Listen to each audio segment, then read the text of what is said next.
Hey guys, Volcano the Bat here, aka Juracycler. So here we are, Project 06's episode Shadow release, or Demo 4 if you will.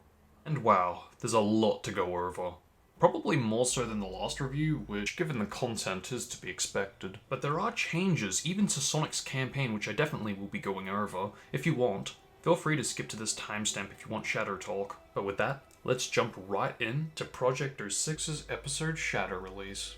Right off the bat, before even the title screen boots up, we get our first Blur Studio pre-rendered opening cutscene in Project 06. Somewhat unexpected, but a welcome change. If anything, I'm surprised that this didn't replace the trailer if you leave it idle in the title screen, especially since if you do this in the final build, it does actually play the opening cutscene for Sonic's story. Dope we got to see not just Shadow's opening cutscene, but even the subtitles 06 had on by default. I'll go more into what I would like to eventually see here when I cover the menu. The title screen pretty much is the same. Thankfully, if you really want to go back to the classic 06 look, we do now have the option to select the original retail title screen, which also disables a video playing in the main menu, which again brings it back to that classic retail look, be it for variety or for the hardcore 06 fans.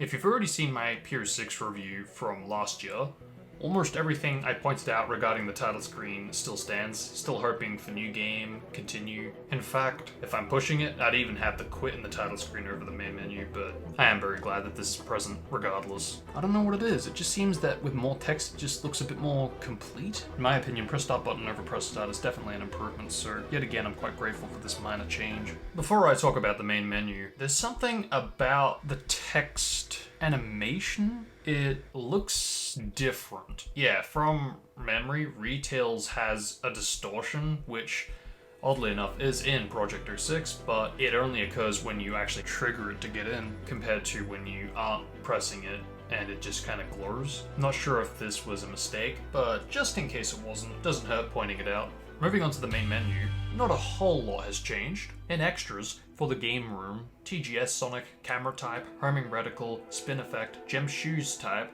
upgrade models, E3 and X-Blah music, and the test stage are all the same, with of course the exception of the spin effect implementing the adventure spin dash sound, and the test stage having the new additions. However, Jump Dash type now has the selection to switch to Legacy, which pays tribute to Heroes and Shadow the Hedgehog's Jump Dash. Interesting, Legacy has momentum while the other two not so much. I mean, both tried to have momentum in its own crafty, value-specific way. You could say that these two not having momentum is more accurate to the original if you take away the set speed value after a jump dash ends. But because the original did have a set speed value, like I said, the original kinda did try to have momentum in its own flawed way. And because of which, I'm not really sure how I feel about these two jump dash types. I would prefer having the straight jump dash, but the thing is, I get more speed out of the curved jump dash compared to the straight. And because, like I said, the original tried to have momentum, meanwhile PS6 tries not to emulate the original, it has this kind of weird effect where it does emulate it without having momentum, but still doesn't quite feel like the original.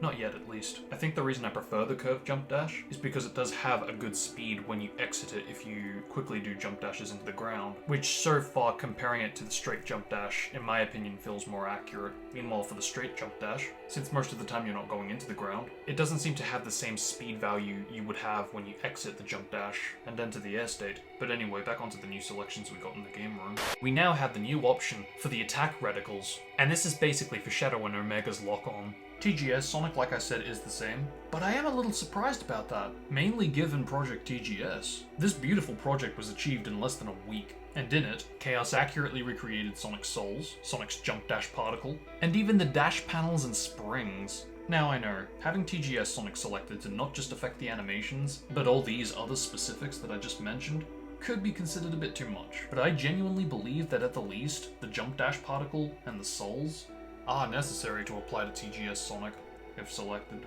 What these two specifics have in common is they all affect Sonic, so I definitely would love to see this get an upgrade in a future release. But even for the Project TGS springs and dash panels, we do already have some elements from the tech demo present here. The reinforced wooden crates are in PS6, the rings have visually been tweaked a lot to mimic that of the tech demo's rings. We've got a camera selection to switch to the TGS camera. Heck, if you want to talk terrain, we have literally got the bridge. And if these common objects from Project TGS were added on either to TGS Sonic, or had their their own selection. As I've said in the past, doing this type of thing could really give us the best of both worlds. The difficult part has been achieved. It already has been recreated, and flawlessly, I might also add. So all that really needs to be done is implementing it here, and adding it to either TGS Sonic or giving its own selection.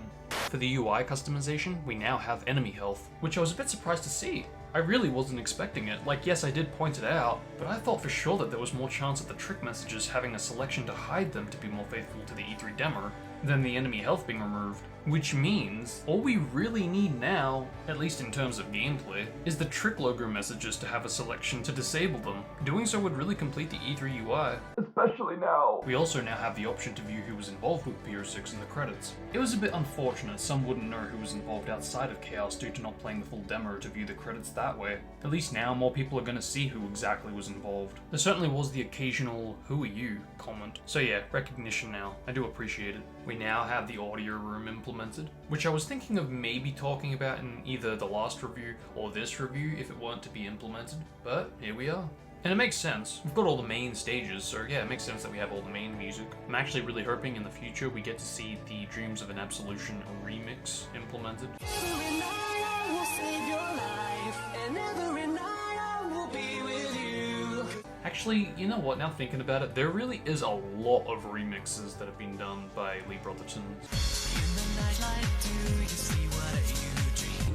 Though your troubles are they are what they seem. Look around you, then you may realize all the creatures are with their lives. So, I'm not really sure if it could be considered necessary, but, you know, at the same time, it is remixes by the vocalist, and admittedly,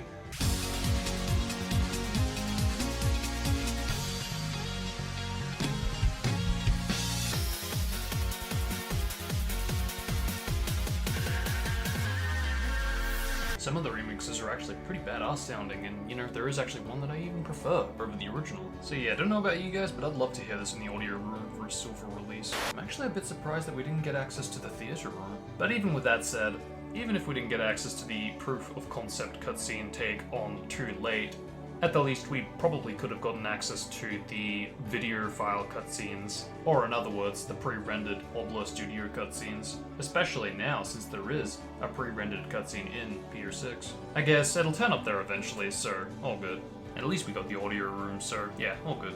If you guys don't know already, the audio room was actually planned to be a lot bigger. It was planning to have music from previous Sonic games, which for right now definitely doesn't need to be implemented, definitely can be considered unnecessary, especially if it isn't going to be like Generations where you can use these tracks while you're playing a stage. But if Chaos for whatever reason does want to tackle this one day, I think more so this could be done for a future release rather anytime soon. So like, we're talking releases where the hub worlds are a thing, since it was at the store where you would be able to purchase all the different games music, which for now in concept is a good substitute for purchasing gems, and who knows, maybe even the main abilities if Chaos wants to go full adventure. Taking a look back at the game room, in regards to the UI customization, pretty much everything I said from the previous review still stands here as well. Still hoping for more customizations. Like, these three could be considered the same build, just to how consistent the HUD is, even if there are inconsistencies within review builds, TGS06 builds, and the Xbox Live Arcade demo build. Stuff that, again, I feel can be adjusted with a UI customization, because of how similar they all are to what we already have in PR6. Since we got a copy of the E3 demo's loading screen to work with the Xbox Live Arcade demo, Chaos went ahead and recreated the little details that were missing. And yeah, gotta say, it looks a lot more complete now. Not gonna lie, I am a bit disappointed that we are forced to have a red Sonic Life icon for the E3 HUD. Like, let's look back at Silver in the E3 demo. Do we see a silver Sonic Life icon? Oh wow, look at that, we don't. I even made a poll about this just to get some outside thoughts and opinions for A, what people would prefer, and if anybody would open the suggestion of having both, having it as an option. And look at that, you guys actually wanted an option as much as I do! To me, this is the exact same issue I had with the Demo 1 and 2 E3 Life icons for everyone that wasn't Sonic. Because not only is it inconsistent and inaccurate to how the E3 demo would have used this icon for everyone, but yet again, we don't even have the choice to switch between the Sonic icon and everyone else. Or in our case, different colored Sonic icons. And I was just done praising how good the last release was to to being more faithful to the E3 Demo's life icons. I really wouldn't give a stuff if the multicolored Sonic icons, the character renders, or these other icons are on the E3 HUD, as long as we have the choice of being more faithful to how the original covered this. But again, we're being forced to use stuff that is inaccurate, because with this logic, the Silver release will use a silver Sonic life icon, rather than what we actually see in the E3 demo. I would even say the same about the main display if we were forced to have the E3 HUD and not have an option to switch to the retail HUD. And that was the case for some super early versions of Pier 6. But we have that option now. So why can't we have the option here? Heck, I could almost say the same about the mission completed. It could potentially get its own option to be disabled in the same way the in-game cutscenes have the option to disable them. Dope that it's font specific depending on if you're on retail or E3, but definitely not faithful to retail. And even more, this could even apply to the trick messages. Because while I do prefer the mission completed text and the TGSR6 gradient over no gradient, likewise the gradient we received in retail, or not having a mission completed animation sequence, also like retail, I could definitely see a lot of people out there going, hey, the results screen doesn't immediately pop up after getting the gold ring anymore, and instead shows this message that it was supposed to. Or hey, the retail HUD is inaccurate, the gradient's not the same as that boring yellow looking gradient. And because we do have this gradient instead, it opens the possibility of eventually getting the TGSR6, the Xbox Live Arcade, and the review build differences. Because again, all three builds that I mentioned do have a similar enough setup to consider adding this to Pier 6's UI customization eventually. I'm confident Chaos could achieve this if he wanted to. It's just as always a very minor specific. The Shadow main display gradient I'm okay with being different because, fun fact if you guys didn't know, Shadow and Silver were meant to have their own custom gradients. And if you look carefully at the E3 Demo's HUD, Silver's gradient is different to Sonic's. And, of course, like everything, this is in the retail build, unused. From what I've seen, I'm pretty satisfied with how he's covered Silver's gradient. It does look like the E3 demo. For Shadow's gradient, this gradient went through quite an evolution, albeit it only went through 3 changes, but it was the process of getting to the current and final gradient that really intrigues me. My initial reaction from the very first gradient for Shadow was very mixed, mainly because I get that back then, since we didn't have access to viewing Shadow's gradient in the original game in, well, gameplay, and instead recreating this transparent gradient could only be done by viewing it with a black background. Yeah, I could understand why it wasn't considered at this point, but then we get this second look of Shadow's gradient. Definitely a lot better, but I definitely still had my critiques on it. And it was at this point when we got the patch to view Shadow's gradient in gameplay in the original. And what was Chaos's reaction to this? Come at me! So at this point, I kinda lost hope of there being any chance of it being faithful to the real deal. And I genuinely don't know what happened, but here we are. The third gradient is pretty much identical to the real deal. I really don't know what to say. I am super grateful that this has been done, but I really have no idea what made Chaos change his mind, but I'll take it. And I really don't have any critiques anymore that's as faithful as it's ever gonna get. But let's talk about the gauge. While I'm glad that there is a balance between yellow and red for Shadow's gameplay, the meter I'm a bit on the fence with because, again, it's a good way to balance the yellows and the reds, and I definitely prefer having red particle action for gameplay and a yellow meter rather yellow particles and a red meter. But that's just me. And comparing it to Silver's meter, yes, Silver's does look different to how everyone's looks in the final. So based on that, yeah, it does seem like the gradients and the gauge meter were going to be dependent on the character or campaign that you're playing. I guess my only main critique right now, aside from not having an option to go back to being faithful to the final and disabling Shadow and eventually Silver's gradient, is simply the fact that, again, to be more faithful to how the E3 demo would have made the HUD look, with the main display having a different gradient, really look at the E3 HUD with all the footage that we have received, look at the pause, and look at the results. This all comes back down to having options to switch between being more faithful to the E3 demo or switching to this. instead of being forced to have it. Like at this rate, we could get the main menu to the E3 loading screens to look like a Sonic 1 ROM hack by having character gradients. This is just getting ridiculous. And make no mistake, I'm open to ideas like this. But again, as long as you've got the option to go back to being more faithful. Official remake or unofficial remake, we should respect what the original did. And I definitely feel that elements should still stick to using the blue elements. Like, the text in my opinion should stay blue, especially since the rank text was unedited. Even the arrows in both the retail and E3 polls, you know, to really give it that Sonic feel, because at the end of the day, this game still is called Sonic the Hedgehog. And before I move on, while I'm talking about the E3 polls, compare it to the E3 footage. It would be neat if in the future we could potentially get the 1p to 4p pause text, depending on what player your controller is set to. Heck, I'm surprised to not see the Xbox Live Arcade loading screen selectable.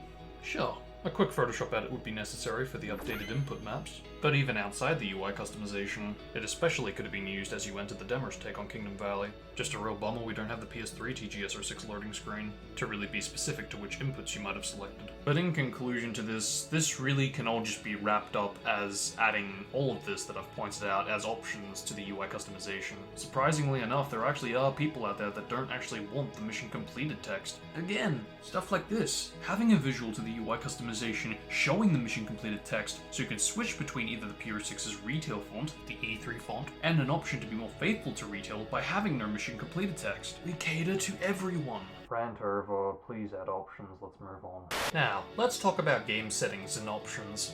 I pretty much said everything I needed to about BG Video. However, Crisis City, Flamecore, Tropical Jungle, and Kingdom Valley now have a new title screen video, in respect to both stages having new sections for this release, or visual changes to existing sections. Or a recreation to an original demo. And it makes sense, I am glad that we have received these. I definitely do prefer this Crisis City title screen over the last one, but that's just me. Aside from that, invert camera, in-game dialogue, hint rings, voiceover language, character sway, camera leaning, and jiggle burns are all the same. However, we now have invert glider, which surprisingly, I didn't realize how much I wanted this. We also got in-game cutscenes, which I don't know if people complained, but I really wasn't expecting this. I mean, maybe speedrunners for the sake of just wanting to jump into the action. But man, I respect that. I respect that a lot. To put that much effort into more than one in-game cutscene, and then to add an option so people don't need to view it. Yeah, seriously, respect right there. Going back to what's changed. Finally, button icons. Been hanging out for this one for a while. I don't know, I guess since I've played the 360 version more than the PS3 version, and since PlayStation was the first console I went into before the Xbox, I don't mind every once in a while switching to them. Can I also just point out that Chaos manually and specifically recreated the element of the PS3 menu having the background gradient flipped upside down to be more faithful to how the PS3 menu looks. This is something I actually remember noticing on my first, I don't want to say playthrough because I didn't actually play the game fully, but the first time I launched it, this would have been 2011. 10 woofed years ago. And I remember too, I was like, hey, that doesn't look right. That looks different.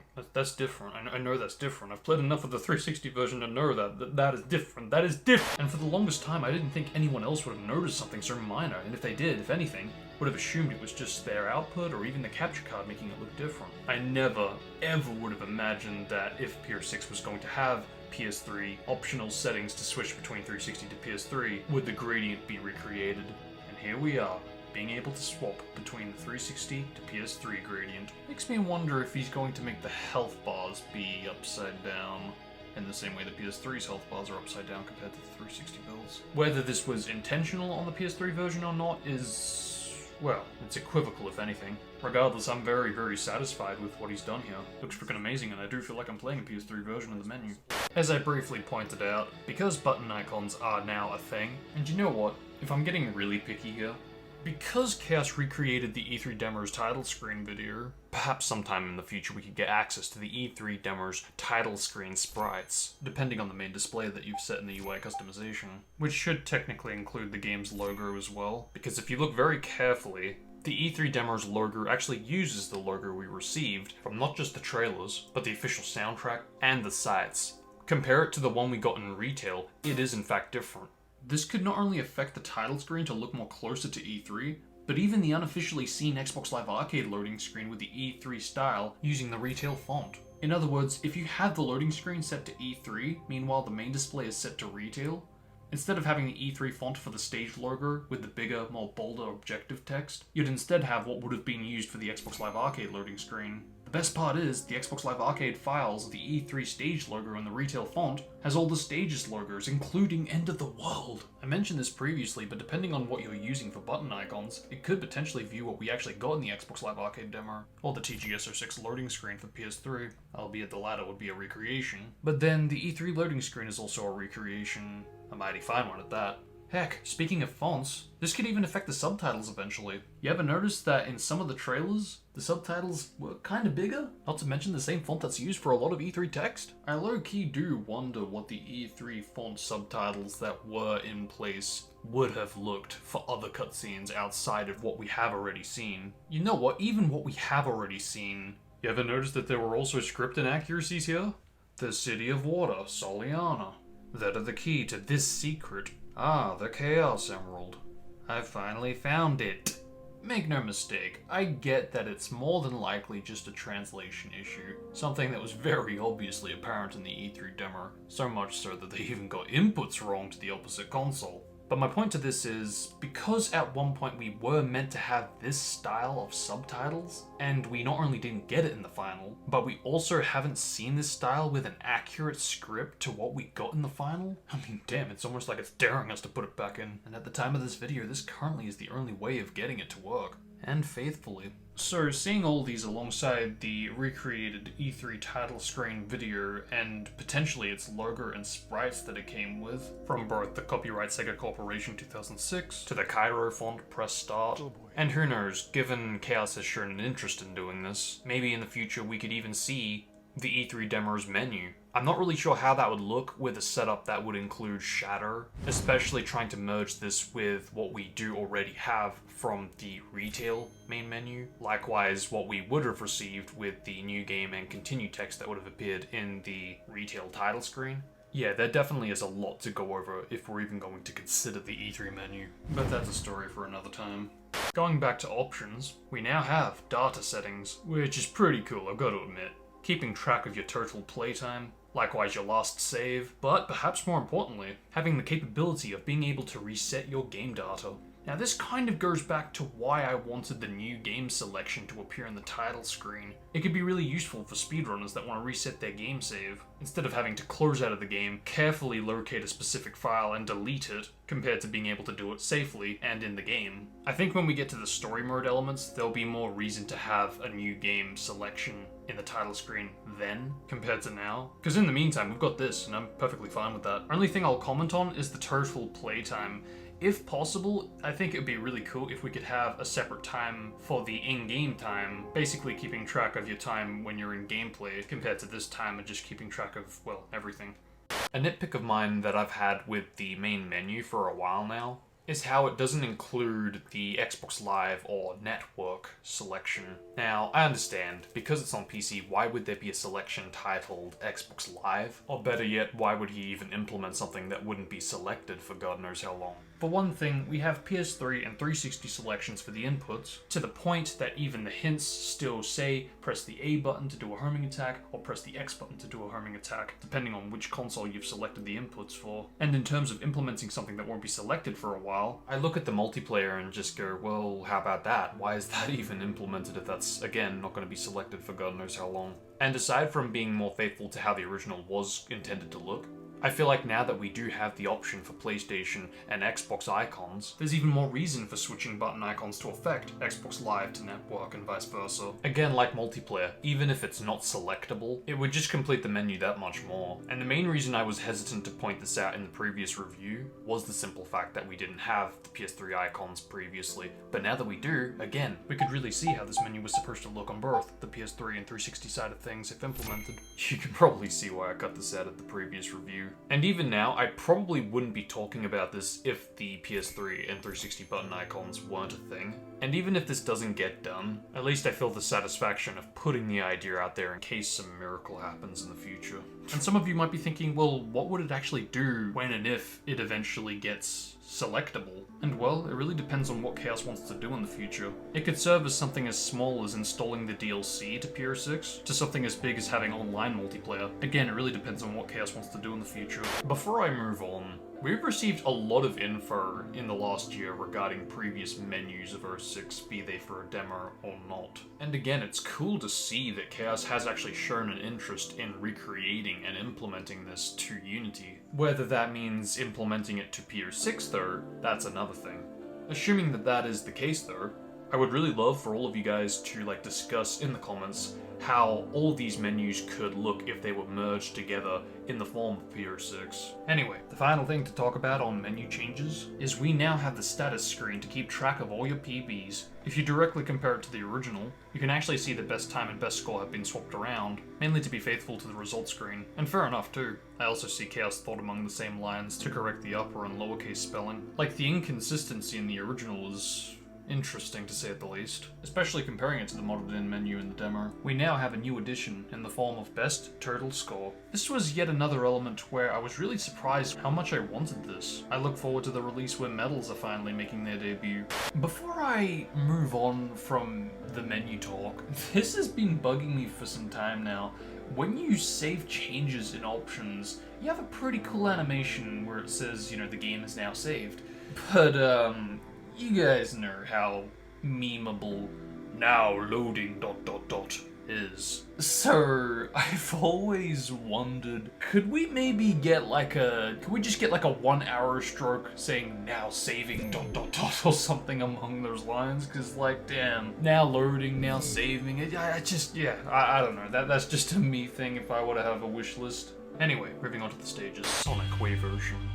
As usual, I'm still a bit about the custom animation replacing the full animation for the pole launch, as well as the air rings. I think it's because it's basically creating a new object rather trying to take on board something that is in the game and adding to it. But honestly, what's wrong with just having him run across the water? It's a bit more believable than him just kind of skidding over it. And I've always had a bit of an issue with the start of Wave version, how you have such a rush of speed but then all of a sudden just lose it. Again, another rare time where Sonic Next seems, in my opinion, to be more superior here, especially since he does it in other games, even in the classics. Hell, even other projects like the STH 2006 project. Which actually brings me to a very interesting point that I had before Demo 1 even went out. I've always wanted to be able to surf to the shore, instead of just missing the supposed target and then that all of a sudden registers as a death. Of course, running to the shore compared to surfing to the shore might be a bit more believable, but then that's my point. What's wrong with having him run across the water? It would also be a reason to speed it up, compared to the current take on it. And while I'm still on topic to this, why can't I surf into this little part to the right? I don't know, just steering just does not seem to work for this. I mean, yeah, sure, it's minor, you just have to jump and then you're there. But I really am surprised you can't do something as basic as steering into it. Also, big surprise, I found even more camera changes in review builds. At this point, I'm not really expecting all of these to be implemented to PR6, but if they are, probably more chance of it being done for something like hard or very hard. If we get custom placement for easy, super hard, or ultimate, perhaps there. I definitely could see one of the alternate Kingdom Valley routes being implemented to something again for either easy, super hard, or ultimate. Perhaps this is where the waves could be brought in, for the surfing difficulty. Because like I said in the previous review, for a stage-titled wave version, there is a pretty big lack of waves. Surfing aside, let's talk about underwater gameplay. If lava chips away at rings but water insta-kills you, especially when adventure games had underwater mechanics, not to mention classics, as interesting as it would be to see a Kingdom Valley or the hubs getting this underwater treatment, the difference between that and this is that this could actually work. It does have terrain already modeled to show what's underneath the water. Even Dusty Desert and Aquatic Base, while small, do have terrain modeled underneath the water. But at this point it really is up to Chaos if he wants to implement and add underwater level design. My biggest complaint with Wave version in the past has been jump panels. Specifically this one and this one. And looking at other people's playthroughs, it doesn't look like I'm alone. That ramp launch is a little slow. Yeah. Now? Let's fucking go! Why can't the whole game be like that from the get-go? Why do we have to like request for this? Can't this be like this from the get-go, plus? Going more towards the end of section 1. Oh man. I know, Brian, you did this with his project, but... For one, I have yet to play that. I could only really see it from the videos.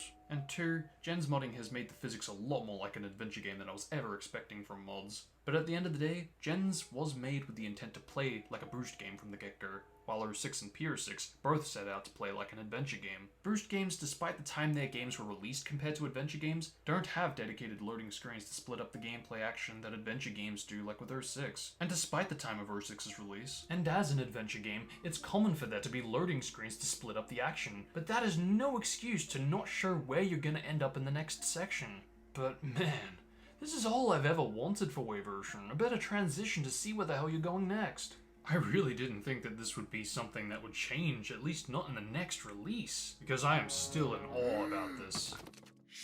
Seriously, could it actually get any more satisfying than this? I mean, you could have sections merged, but if I recall correctly, it's actually a physical impossibility for Pure 6 right now. And our Chaos was actually planning to have Waversion be nighttime to be consistent to the opening cutscene, which I'm completely down with. If anything, I'm just concerned about, for one, the setting Silver's tropical jungle and Blaze's Waversion are going to be. Since it should technically be before the opening cutscene, we're talking sometime at night. Hell, you could get away with reusing the same night Waversion setting for Blaze's Waversion, or even Silver's tropical jungle. For two, one of the NPCs, because there is one or two that suggest that he did legitimately wait until morning, which for that reason has always made me think that at one point they planned on having a bit of a mini stage or a test stage at the start of Sonic's campaign, in the same way that Silver and Shadow's campaigns start with you already in a stage, rather a hub world. Yeah, I feel like they were going to do something somewhat similar to Sonic, where you would be controlling Sonic with Elise, destroying a few egg gunners here and there, trying to get away from both the egg carrier and the Eggman build. And this would be a basic way to get you used to the game's controls before you actually start where you normally would. And of course, concluding this mini-stage would result in viewing the first in-game cutscene that we see. This way we get progression. We have a little mini-stage before getting you into the main action, something that could potentially be a substitute for Mission 1. Heck, who knows, it could even lead to a mini-boss with the Eggman build, in respect to Silver and Shadow's story starting with a boss after you complete the first stage. And assuming we keep the concept of finding abilities rather purchasing them, forcing you to do a town mission to get rings in order to get your ability to get to the stage. Instead, we could potentially have either Sonic finding the light chip, enabling him to do the light dash, and or having good old Tails being a sweetheart by helping us cross the sea. And Chaos has actually confirmed interest in doing this, having a mini-stage at the start of Sonic's story to not only stay consistent to how Silver and Shadow's campaign start, but as mentioned, to also stay consistent from the opening cutscene to Waversion, keeping the same setting. But back onto gameplay talk. I wanted to talk about this in the last review, but well, you guys know, it was that long. And I guess to be fair, I did point it out in side notes. But I am greatly disappointed that the unused jump boards have been removed. I really do feel that this should return because it was a really, really good way to specify what was going to take you to a chain jump. In the same way in Unleashed, it was a good way to identify when you would be approaching a QTE. I believe the reasoning to why this was swapped out was because the jump panel that is currently being used is a different jump panel to the ones that are commonly used. Yeah, I believe these are a little tilted differently. But honestly, I don't really see what the problem is with having just the Mark Speed section common jump panels being replaced with the unused jump panels. And as mentioned, having the jump boards used for the jump panels that would send you to a chain jump. This way we get the best of both worlds. We make use of all these obstacles. And at least this way there'll be a bit more significance to bringing it back, and to why it should even be there in the first place. More and more people are playing PR6 before going into the original. Yeah, sure, you could definitely put a hint saying jump, but it does not excuse this Java clip. Autocorrect type thing. Like, I'm not pressing anything right now, it's just taking me. Oh! Okay. And I already mentioned how, in my opinion, I would move that line so it's a little bit earlier. But more on topic to the Mark Speed chain jumps. By having something more unique, rather something that is practically identical to what is used in the final, okay, tilted a wee bit different, will make a huge difference on clarifying that, oh hey, this is gonna send me to a chain jump. I need to jump. Compared to, is this gonna send, I don't, oh, too late, I'm dead. Really do hope to see this return one day. When you switch to Tails, for that matter, if you switch to any Amiga, in the original it was supposed to behave like a save point, so I believe it would be absolutely grand to have this take effect. However, for this to take effect, precautions are going to have to be made, so if you die as Tails in this part of the stage, Sonic will still have to be on the whale upon respawning still as Tails. Because not gonna lie, it's a bit of a far distance from the final section 1 save point to the end section trigger for the very first action stage of the game. And as I said before, more and more people are starting to play this before going into the original, so it'd be nice to cater to newcomers. An idea I wanted to throw out there in regards to this line Tails, hurry up!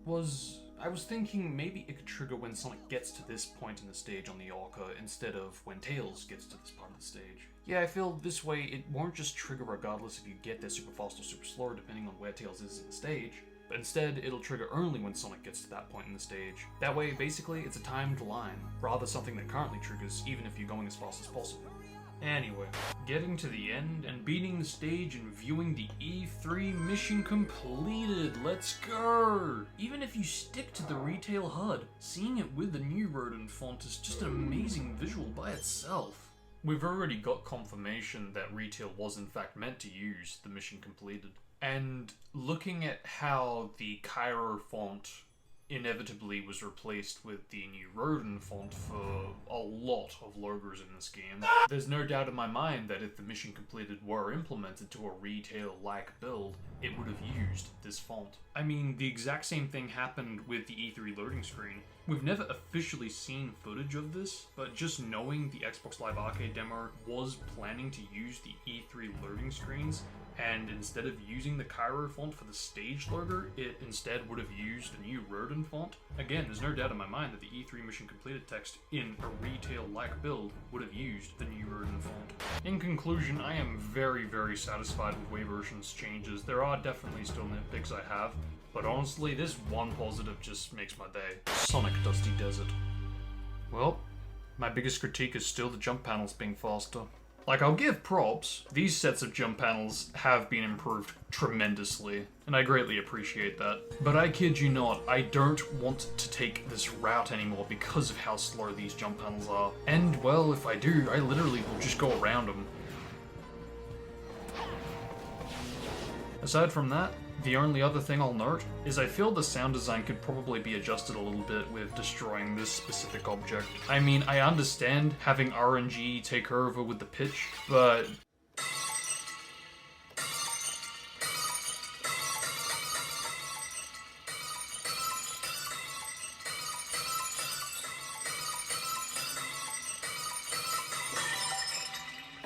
I think this is just one sound where it should just consistently make the same pitch. If not, then perhaps get a secondary sound. So a little something I mentioned in the last review was how if you use the jump dash on this item box, specifically with the curved jump dash, it could quite easily lead to a death. Now this is no longer an issue. So yeah, thank you. Now it's at this point where I have to address the elephant in the room. That being the character's positioning during the mission completed sequence. I didn't mention this during Waversion because, well, Waversion, it's not an issue. But from now on, for pretty much most stages, it's just, you can tell when they made the camera angle and character positionings in the final that it was during the times that they didn't have the mission completed used, at least for the action stages, which is kind of a shame because it means either the camera's going to need to change or the characters are going to have to get a little closer to the camera. Either way, it sucks to think that it's going to steer away from the final's take on it, but a price to pay to have something like this implemented. It certainly is starting to make sense now why so many of the town missions' mission completed positionings are right up in the camera's face. I do look forward to the day that we get to see the never officially seen town mission completed text used for town missions. A long wait away, but I'm sure it'll be worth it. But honestly, that's pretty much all I've got. Pretty much everything else is in the clear.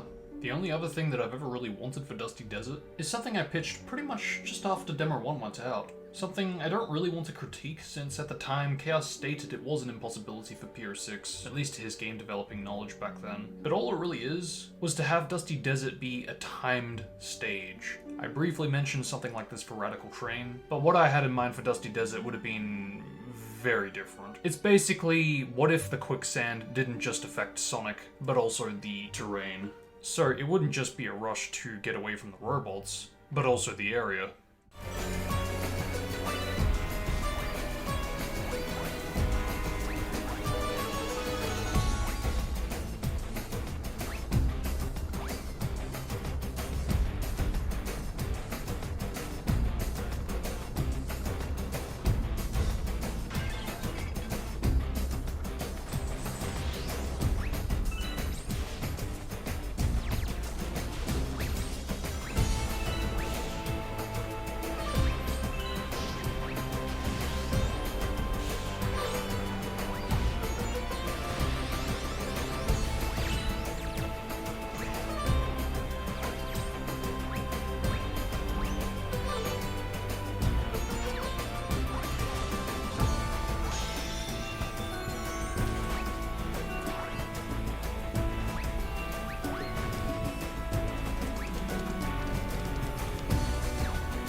Would be nice if this eventually goes somewhere, but I'm not expecting a thing at this point. So, yeah, moving on. Sonic White Acropolis.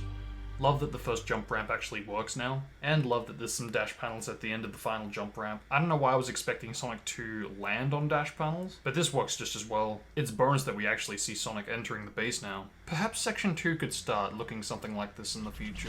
There's even a jump ramp when the door opens if you take that shortcut, which I don't know, to me anyway, just seems so natural. Possibly because Blaze has jump panels at the start of her section. I'm just wondering if there should be a jump ramp when you branch to the left. Something I suggested in beta testing was for Sonic to kind of look back as the snowball's coming down when Sonic says, Now that's a big snowball. I don't know, I guess it just kind of bugged me that he says it but he didn't even look at it. But yeah, now we have a bit of an animation which really completes it, so yeah, cheers. So something I glossed over in the previous review is how Knuckles follows you in Aquatic Base but doesn't in White Acropolis. Yeah, actually, why isn't Knuckles following Sonic? At this point, the previous cutscene brought Knuckles onto the team, and while you don't switch to him in gameplay, he is in the following cutscene, so in my opinion he should at least be there following you. Something that I will point out that I'm a bit unsure about, I didn't point it out in the last review, and I do still feel regrets for not putting it out there in case it maybe actually is possible. But inverted controls. White Acropolis is the best example I can think of. Would be nice to have if it can be implemented. One thing I didn't realize until after the last review went out was in regards to why the PO6 screenshots trying to recreate the loading screens weren't used, especially when it had been done. I realized soon after the review went out that the White Acropolis loading screen actually takes place within the boss arena, an area that at the time of this video currently hasn't been implemented to PO6. Yeah, very interesting that they actually chose to do a boss area for a stage loading screen. It's almost like if they used the Exerberus area for the Dusty Desert loading screen. I wonder if that's suggesting that the arena was actually a part of the scrapped Section 3 of White Acropolis. Yeah, guess we'll never know. Sonic Crisis City. If you compare Shadow's Crisis City in PO6 to Shadow's Crisis City in the original, there is a camera change that's semi-unused, which is now used in PO6. And I briefly mentioned in the last review how Sonic's Crisis City also had a semi-unused camera in the original. Knowing that Shadow's semi-unused camera is now used in PO6, there's even more reason to put in Sonic's now. I really feel that Sonic's should make a return one day. I mean, just look how this could work. I understand the main reason this was taken out was to remove any inverted controls when you're playing, but that's just it. If this were used for just the grinding, and the camera goes back to normal when the grinding ends, problem solved.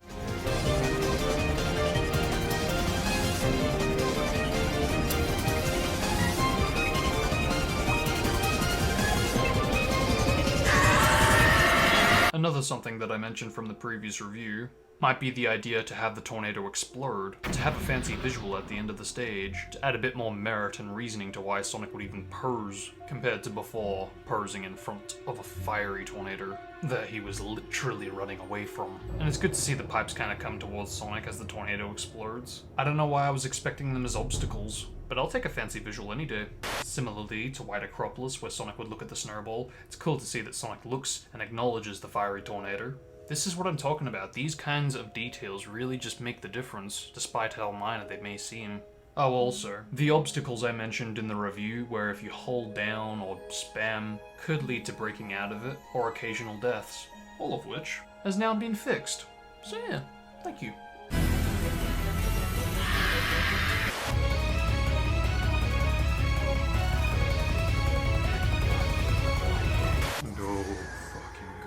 The grind leaning. The idea of animating a leaning to the left animation and animating a leaning to the right animation for one character, now do this 8 more times, based off of a difference in opinion, when you could just make do with what already has been, can be considered quite absurd. And in a lot of ways I do agree with that, and because of which I was not expecting a thing. So the fact that Chaos found a way to take Sonic's leaning left and right animation and basically tell the rig to apply to all the other characters, saving himself the hassle of animating it by hand, not to mention considering the idea of changing a formula only for the sake of being faithful to what the original didn't accomplish, is beyond words. I've said this in the past and I'll say it again. If there somehow were people out there that didn't truly get a good grasp of how dedicated Chaos is to fixing 06, I think people now get a good grasp of how dedicated this guy is. Sonic Flamecore. Yeah, this lava sink is not really growing on me, to be honest. Regardless if it's RNG or not. It just feels a bit unpolished when I go to jump and I don't jump. Especially if I do it more than twice, which, you know, I do need to do to jump. More than thrice, in fact. Yeah, I don't know, it just seems to make it feel janky and unpolished. I get why it was done, but that doesn't mean that I agree with it. Not exactly sure if anything can really be done about it, without seeming too easy, or for that matter if anything should be done about it. I recently replayed a game from my childhood, going back even older than 06. THQ's The Incredibles, the video game. What caught my eye on this replaythrough was the way they programmed how you would interact with the lava. It reminded me a little bit of Super Mario Galaxy, but it really intrigued me how it would actually push the player back onto the platform, really giving you a warning that you, well, shouldn't touch it. I'm not going to suggest this, but I am curious what you guys watching think of it.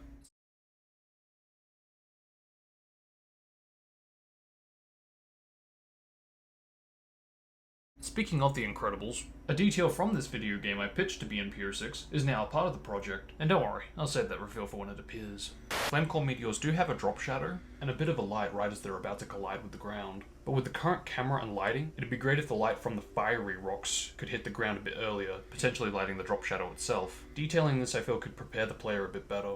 I also want to throw out this idea, where in the same way that the light cores and chaos drives can actually replenish the gauge, what if, for just the crystallized rooms, for either Sonic or Shatter, the gauge begins to slowly recharge when the gauge is idle?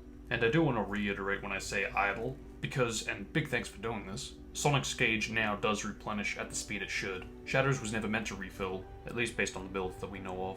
So for Shatter, the action gauge meter could replenish, perhaps at the speed that Sonic's gauge replenished in the previous release. Meanwhile, Sonic's already replenishing fast. With the stored speed of the gauge replenishing in these crystallized rooms, it could potentially replenish even faster. And if you've used a gem or two, when the gauge is idle for a second or two, like Shatter's, it would replenish a lot slower until that second or 2 second delay expires. But again, this would only affect the gauge types for these crystallized rooms. Yeah, I feel like in the same way Chaos Drives and Light Cores are this fancy looking crystal that stores energy to the gauge, and knowing that these crystallized rooms somewhat resemble the Hidden Palace from Sonic 3 and Knuckles, also in a volcanic area? I don't know, I just like the idea of the energy of the room powering the characters, enhancing their replenishment. I did actually try to explain this in beta testing, but I've never really been too good at explaining stuff through messages. Hopefully explaining this through commentary, as well as showing through video how this could potentially work and look, can shed a bit of light on this concept.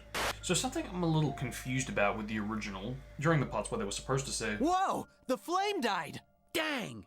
Out of time! I guess this flame dies after a while. I'm a bit confused if the room really was supposed to get to the equivalent of being pitch black, or if it was actually intended to be the way it is. Because yeah, it does get dark, and currently in PR6 it also gets dark, but I don't know, I feel that with the lights that are also supposed to show you the way and light the area around, it just seemed a bit pointless because you can kind of already see where you're meant to go, even in the original. So I am curious to know what you guys think about having these sections being just pitch black, the equivalent of Fumbling in the Dark from Crash 1. And yeah, lighting the orbs would be the equivalent of getting Aku Aku to light the room, or in PR6's case, light it up to the equivalent of what it is right now. So this is kind of a similar case to White Acropolis, and it is just a nitpick, but I feel Knuckles could be following Sonic after switching back to him, kinda like an aquatic base. This way, we stay consistent, and this way it's not like we left Knuckles in the last room. Also, speaking of Section 2, I respect the idea and decisioning to try to make the top of Section 2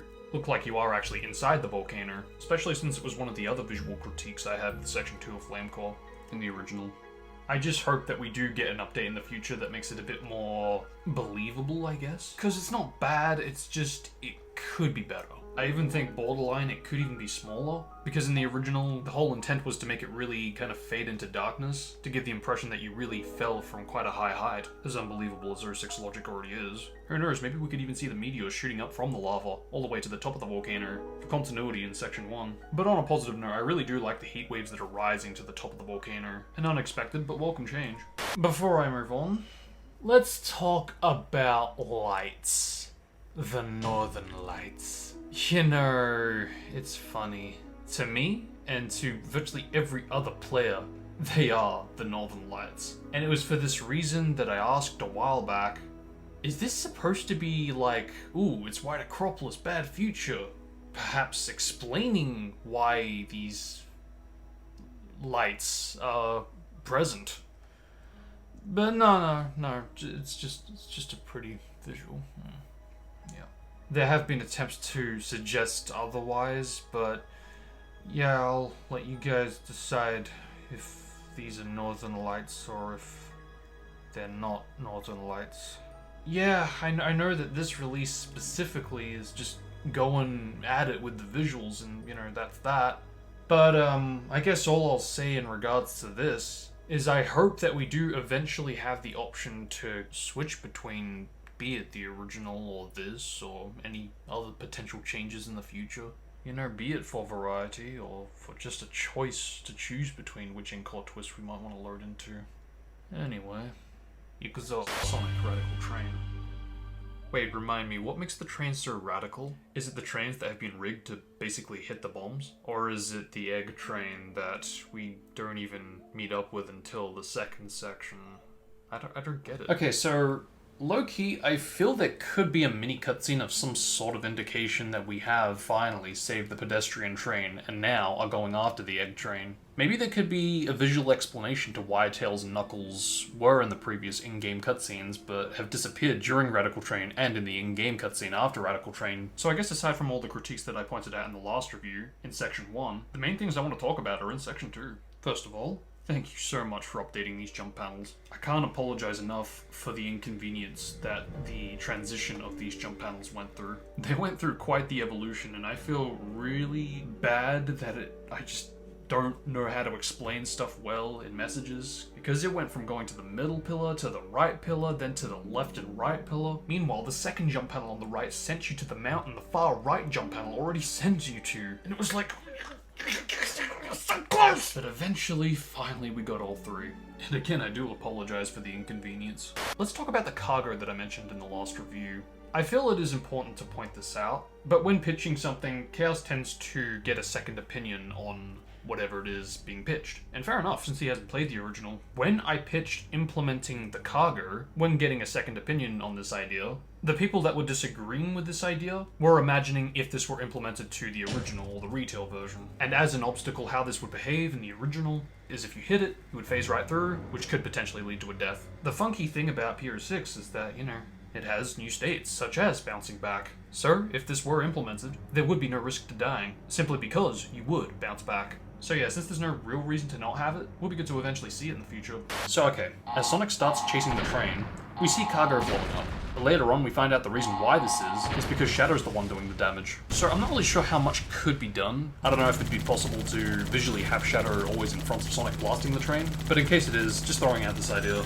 I just feel some kind of a visual to why the train is exploding could be potentially enhanced instead of it just, Before I move on, I know this will probably not get done, but I'm hoping in either Pier 6 or any other project that we see some kind of an extended ending for Radical Train where you end up going into the tunnel with the train. There's some kind of a visual to explain Sonic getting Elise. Perhaps some other visual to also hint that Shadow is nearby and he's gonna, have his talk with Eggman like he does in the cutscene. But more importantly, Sonic getting Elise, then continuing to run through the tunnel and, exiting the tunnel, entering the eventual Shadow vs. Silver boss battle area. This could be something as basic as just having the results screen show Sonic with Elise instead of just Sonic, to something as big as Sonic actually having a visual getting Elise from the train and running into the tunnel. But yeah, ultimately to set up that transition to those cutscenes. Aside from that, yeah, that's pretty much all I've got. Let's move on. Sonic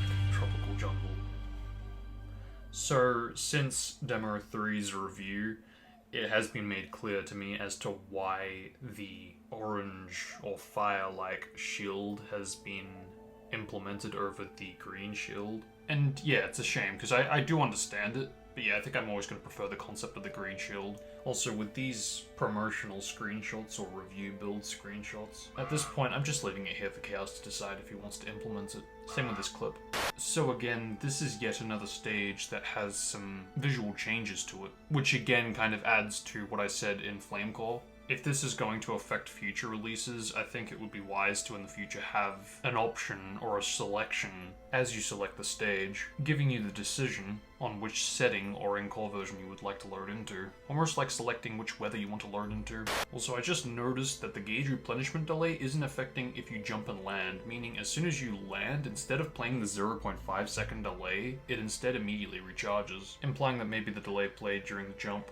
Something might happen if I'm not down that fruit. So I feel that this line could be swapped out for Jump! then immediately after Something might happen if I knock down that fruit. could start playing. It's minor, but it would be a small enhancement. But aside from all that, can I just ask, is it me? Or do I always just seem to really struggle getting the S rank for this stage? Of all the stages, this one specifically. I don't know if it's just me, but yeah, I've always struggled.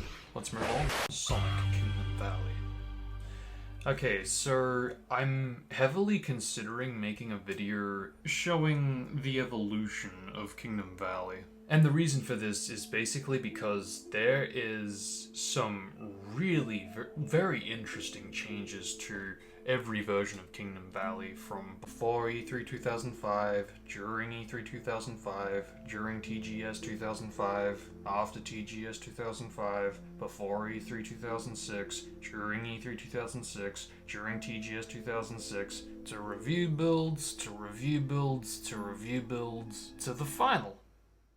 Thank God. There is like so much that happens, so much that evolves and changes throughout the course of before E3 2005 to the final. It's, yeah, why I, in my opinion, feel it deserves its own video. But because of how much changes, I understand why what I'm hoping to see in the future probably won't appear. With that said though, given that the TGS05 Tech Demos bridge was implemented to Pier 6, I think that this could potentially be implemented for a future update or release. But something that's always struck me as curious is the end of Section 1. If you look carefully, behind the brick wall, there is some rocks that are modeled in the same way you would interact with previous walls where, yeah, you would basically enter a wall run. It's the exact same here.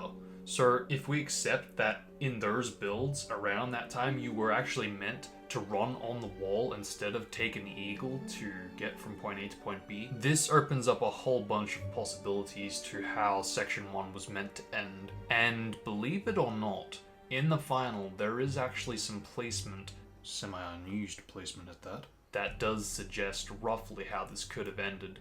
If you want to check this right now, if you go to Shadow's Kingdom Valley, break out of the glider, navigate to where the eagle would pick up Sonic, then with a lot of time and patience, spear spam your way to this specific part in the level, you will see a bunch of springs on the wall. So again, if we accept that at one point you were meant to wall run, with this knowledge in mind now, I think it's safe to say that yeah, you would have wall ran, intercepted the spring, it would have taken you to the other side of the wall, then you would enter the wall run again, and from there, if you continue, it does become unclear how the section was meant to end.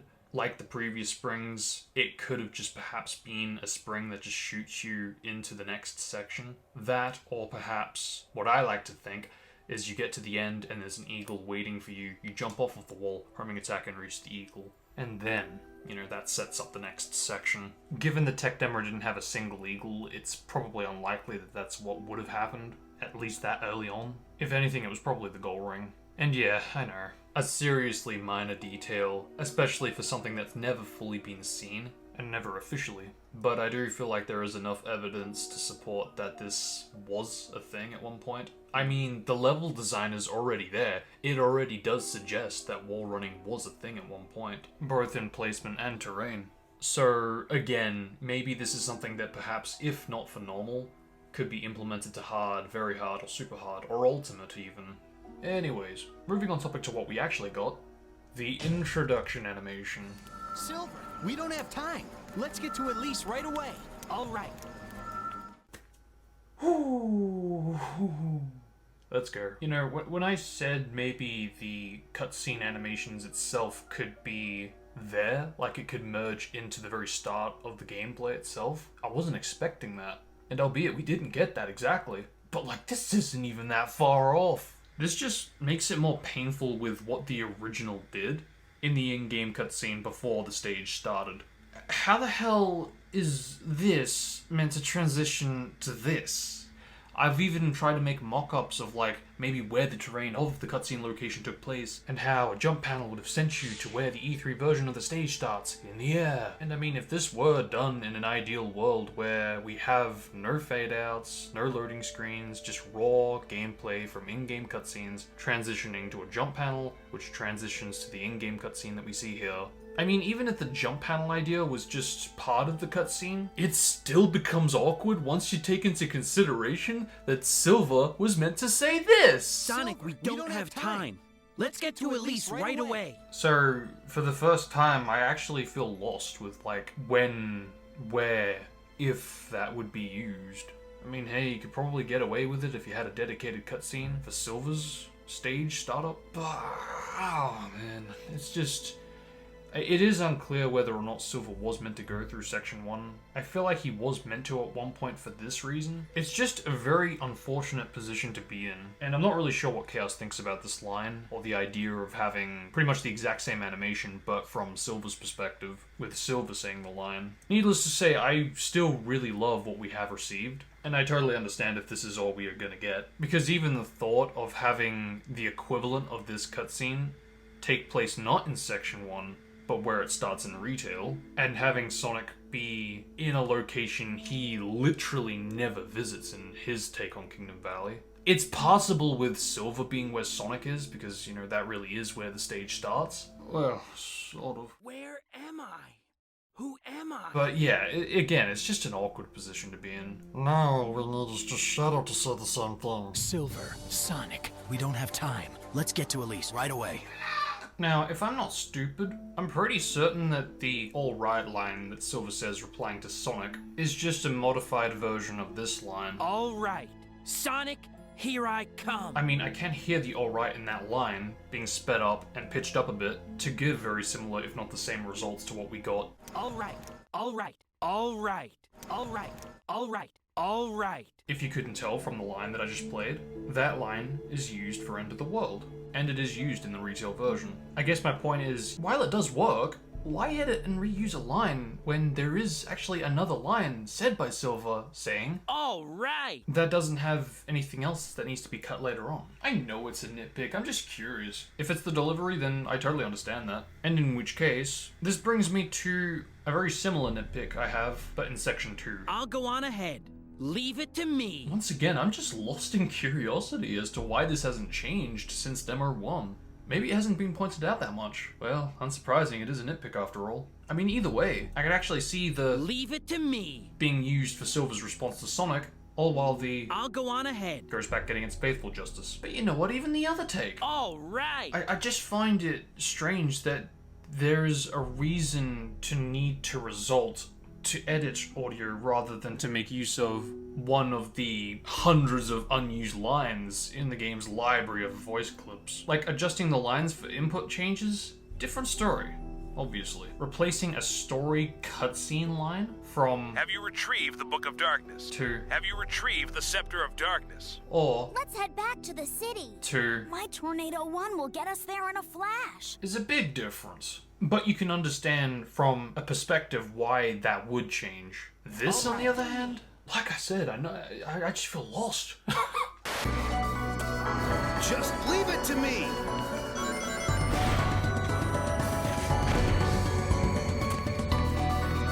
If you don't defeat the enemies here, you can't move on.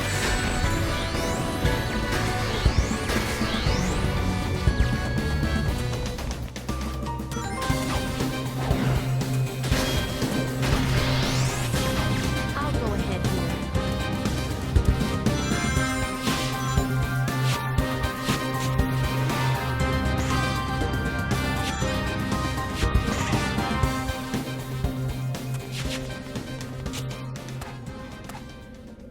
But anyway, I've pretty much said everything I needed to say about the introduction cutscene. If you've been watching my videos for a while now, you might have seen my updated information video regarding the E3 demo, where I do point out that a newly found eagle can be seen in the reflection of the E3 water. And I do want to specify when I say E3 water because, typical, the Xbox Live Arcade demo and the retail version do not reflect eagles because, you know, of course they don't. We do actually see 2 eagles in this screenshot as well, so it is confirmed, and I feel bad that I wasn't more on this sooner. And going as far back as the E3 explanation video, which was basically posted the same day of Demo 1 of Pier 6, there I actually did point out the possibility that there could be more than 1 eagle from the one we see in the trailer clips. In fact, this could very well be the same eagle from the trailer that we see.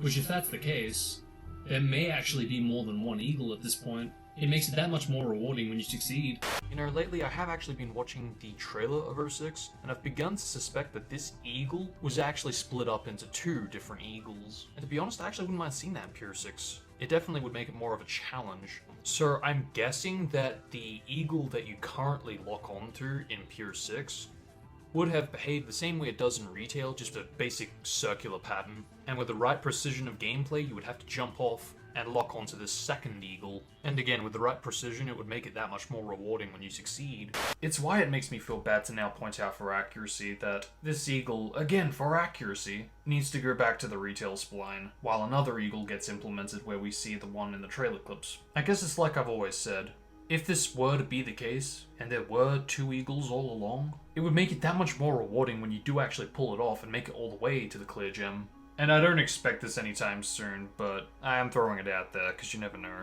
Especially when it comes to Chaos X. I feel like after the Uh-oh, gotta crash kind of line plays, and you go through the window, Sonic could react with that, really adding to that impact. I mean, given all the other elements that are already in Project 06, this shouldn't be an issue. I also like that you now do actually see the castle when starting up the Mark Speed section, especially now seeing him actually run out the door.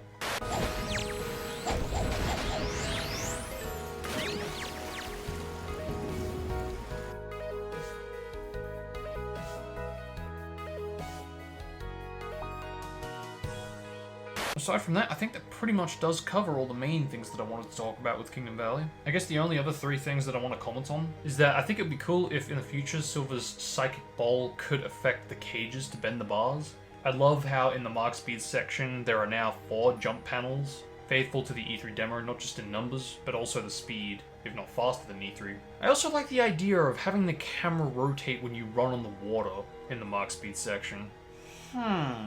I get why this was taken out in the update, but I'd be okay with it if it returns. Yeah, I think that's about it.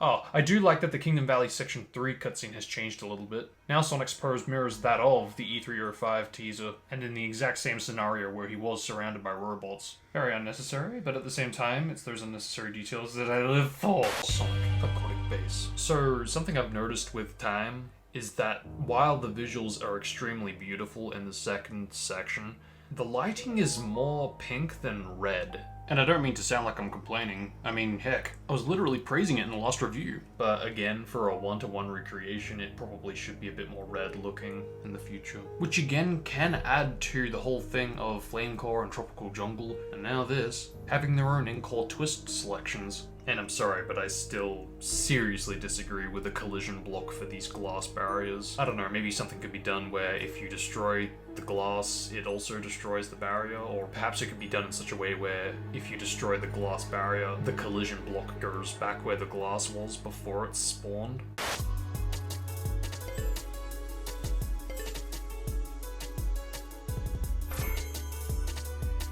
Also, the big magnetic ball got a bit of an update to actually render a reflection now. And oh my, this is so unexpected, but like, it's another one of those details where I go, I didn't realize how much I wanted this. So yeah, I'm super satisfied with this. I'm not sure about you guys. Like, yeah, sure, the frame rate ain't perfect, but that's just it. Frame rates have never really bothered me. Maybe that's why slowdown in the original never bothered me. So something I feel could be enhanced with this section of the stage, especially now that we're approaching the silver release, is that the balls could have a health bar of sorts. Because since there is a bit of a count each time you hit the lasers, until the ball really does pop, I do feel there could be some kind of a health gauge, some kind of a HUD to indicate how much health you have. You know, something kind of like what the enemies have.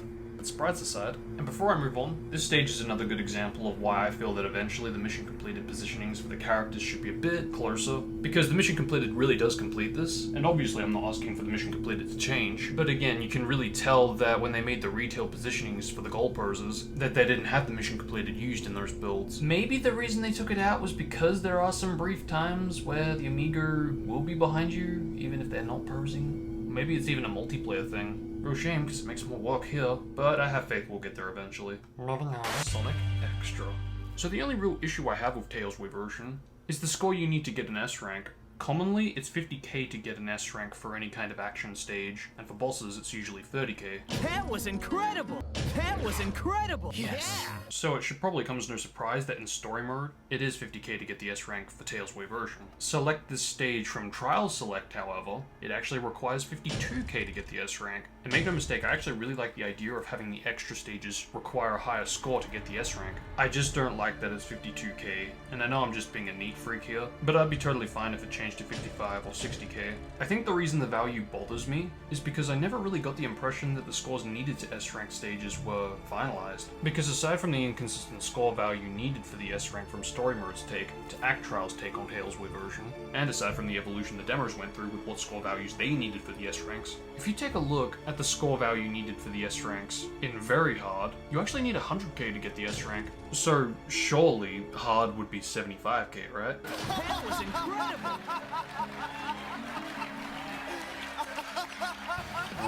And it is my belief that that would have been the case had the score values been finalized. So again, I actually do like the idea that you would need something like 60k for extra stages. And heck, extra stages were meant to have hard variations, so I wouldn't be against the idea of having 85k for those. And with that, that's really all I have to say about Tails Wii version, which means we have already finished episode Sonic, one half of this giant release. Before I jump into episode Shatter, I would actually like to talk about the gems, since really, I haven't actually spoken about them individually since Demo 1, which was recorded in 2019, so The blue gem. yeah, now that I can really talk about this individually, I just want to praise how good this is, because it really does embody the elements of the demo's take on the blue gem, despite the gems not actually being used in the demo. So yeah, I am talking about codes that weren't even used and never were officially seen. It really does make me wonder if review builds behaved this way. I think the only thing that some may disagree with might be the level 1 of the blue gem doesn't really have the same retail speed. I'm still just in awe about mainly this element where if you use the blue gem, it really keeps that momentum in an air state, and it doesn't lock your movement, which in my opinion was a flaw of the demo's take on it. And I already mentioned in Demo 3 how it does damage enemies, which it was supposed to do. I think the only thing that really could be improved is just having the unused jet sound used, in the same way a jet sound plays for when you boost and unleashed in later games.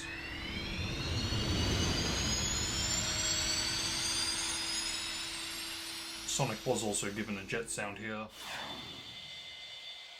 Not the same to what was used in Unleashed, but still a jet sound, which interestingly can be heard in the very first in-game cutscene for when Sonic's running with Elise.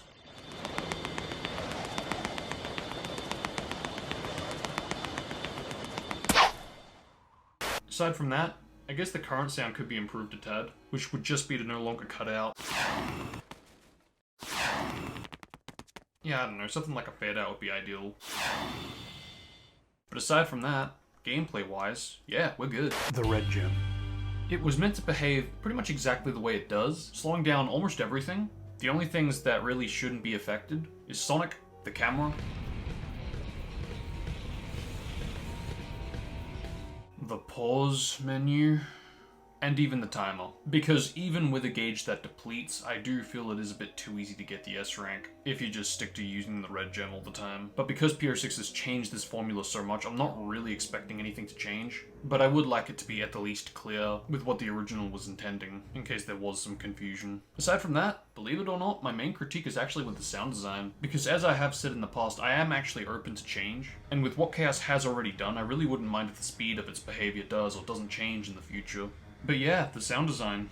Since it really does behave the equivalent of that of Chaos Control.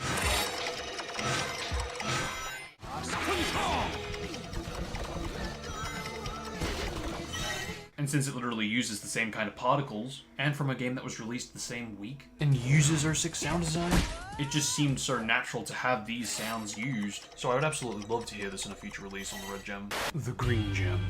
Yeah, I don't really have anything to say about this one, to be honest. I guess I will leave you with this. In the same way you have a fancy animation for when you jump when using a spin kick, it would be neat to also have the animation play jumping out of the tornado attack.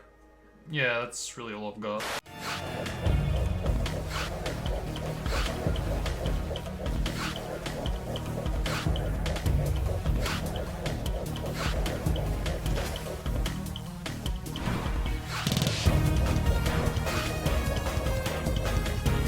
The purple gem. No.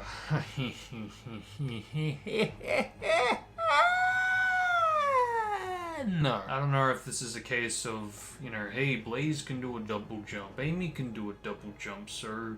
Amy can go invisible, Blaze plays like Sonic. Hey, Sonic should go invisible now. I don't know, maybe I'm not seeing the bigger picture here. Maybe it's too difficult to tell the hitbox of tiny Sonic to be able to go under gaps, even if it had no noticeable issues for lasers. Conversely, for how Sonic was meant to get big, for that hitbox to work with everything, and how it would have worked with everything. My assumption on the tiny and big Sonic thing is that level 1 would have been tiny, level 2 would be a bigger version of Sonic, and level 3 would be like a mega mushroom kind of Sonic. Which, if that really was how it was gonna be, then the whole idea of level downgrading doesn't really seem that far-fetched anymore. I mean, heck, I could literally picture pressing up or down on the D-pad to cycle the levels, well, up or down. Like, just, I don't know.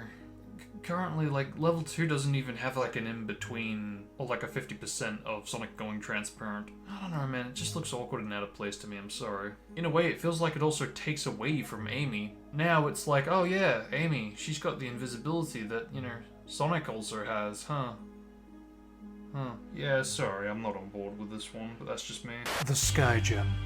So I'm really not sure if anything can be done about this, but I just, ever since Demo 1, the one thing that's really just prevented me from wanting to use the Sky Gem is the effect it has when you reach your destination, mainly when you throw it to an area where you want to go high, maybe to save it really quick. And I don't know, maybe this was done to prevent going too high, but god damn, you really get pulled down once you reach its destination. Like, I don't know, just have a little bit of launch after it, and then have your fast gradual gravity take effect. Here, it's just as soon as you hit it, gravity times 999 kind of thing. It's like, what the heck? Like, I'll barely manage to save it, throwing the gem, and would have saved it, had the over-the-top weight of gravity not pulled me down to my doom. It's frustrating enough as it is that I can't throw another Sky Gem after I've thrown it.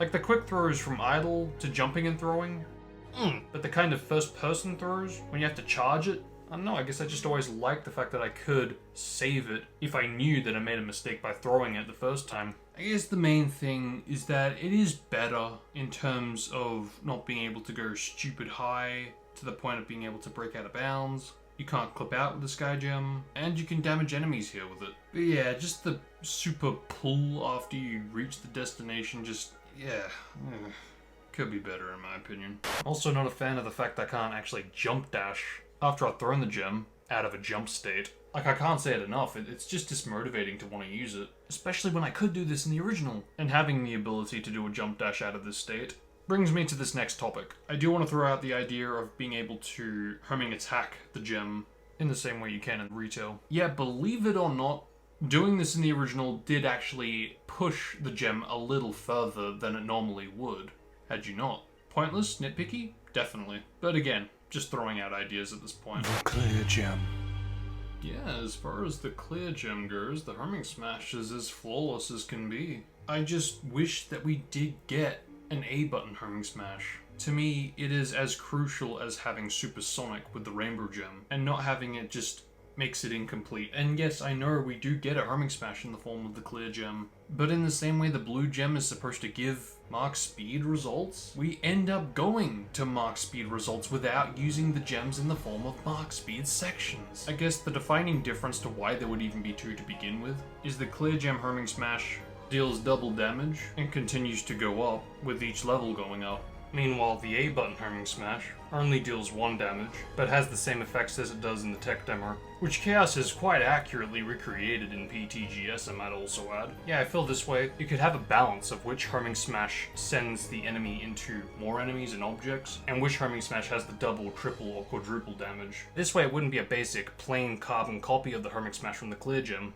Heck, I could even see PTGS's jump dash particles used for this homing smash as well. But anyway, before I move on, a couple of ideas I would like to throw out for the clear gem homing smash is pressing the right trigger on the ground currently does nothing. What I'm thinking is maybe it could result in a bit of a jump, similar to that of what we see in the E3 or 5 teaser, where you don't pause in the air while charging it. So basically, this time around, you wouldn't need to press the jump button to do it, and instead of pressing the trigger to use the homing smash, you're already holding it down because that's what's going to cause the jump and the charge. For the second idea, it's a bit more basic, but it's just to enable the homing smash to be able to damage steel crates. In the same way when triggering Chaos Boost with Shatter, you can also damage them with the jump dash. The yellow gem. So I guess something I only just noticed till just recently is how from Demo 1 days, taking damage with the yellow gem shield behaved like a regular shield, playing the pushback animation, giving you a bit of indication that you've lost it.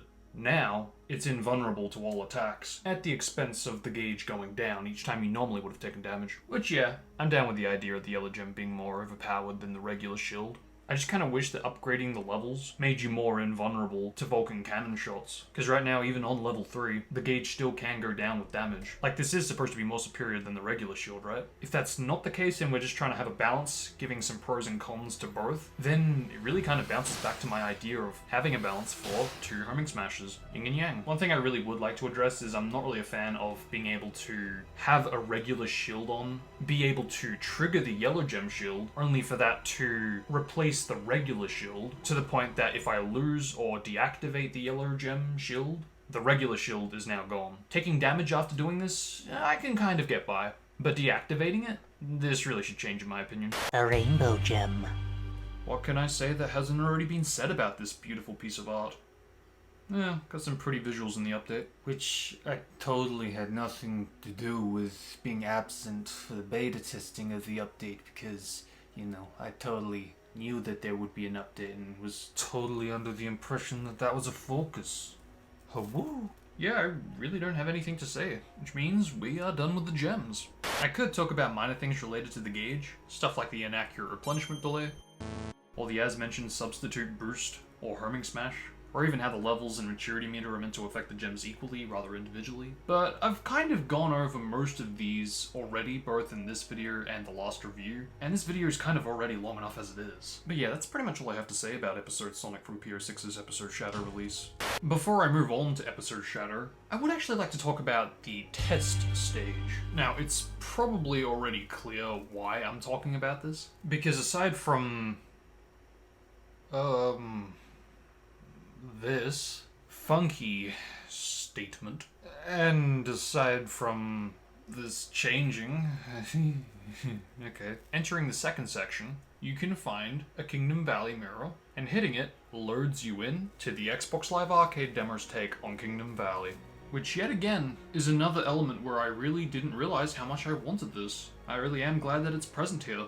Makes for an interesting comparison to Project Sonic Next. In my opinion, even more so than the Xbox Live Arcade demo. Now, assuming Chaos is interested in doing this in the future, I would really love for the ability to be able to switch to Silver and or Shatter in the second section, and by entering this same Kingdom Valley mirror as either Silver or Shatter, results in loading you into their respective Kingdom Valley section from the Tokyo Game Show 2006 demo. Sonic's from the same demo is virtually identical to the Xbox Live Arcade demo's take on it, so we're 1/3 away from having this become a reality already.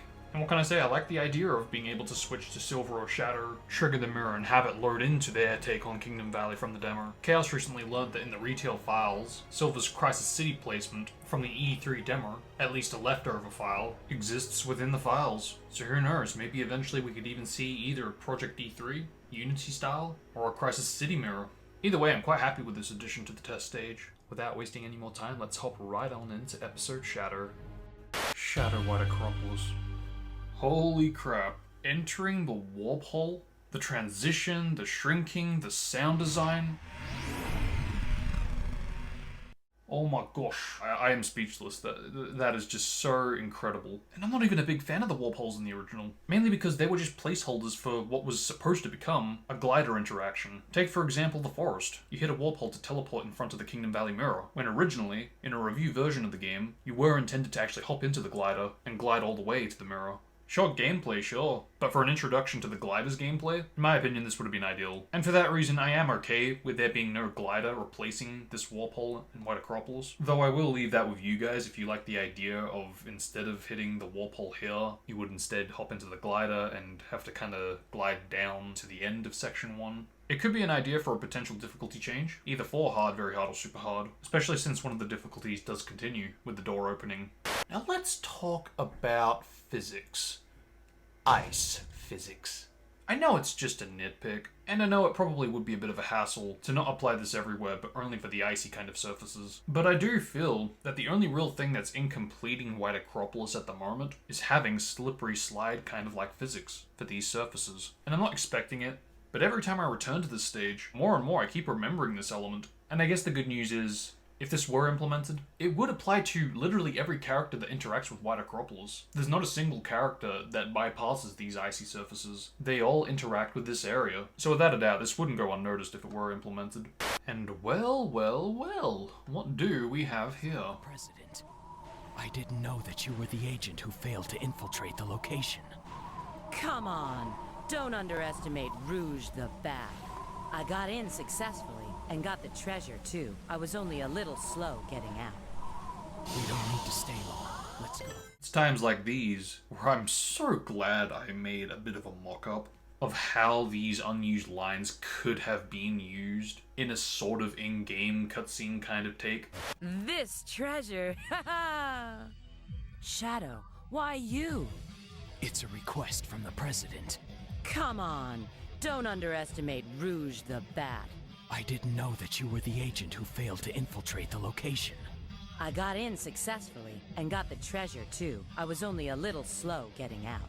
We don't need to stay long. Let's go. Yeah, now we can get out of the base. Dr. Eggman, I wonder what he's up to this time.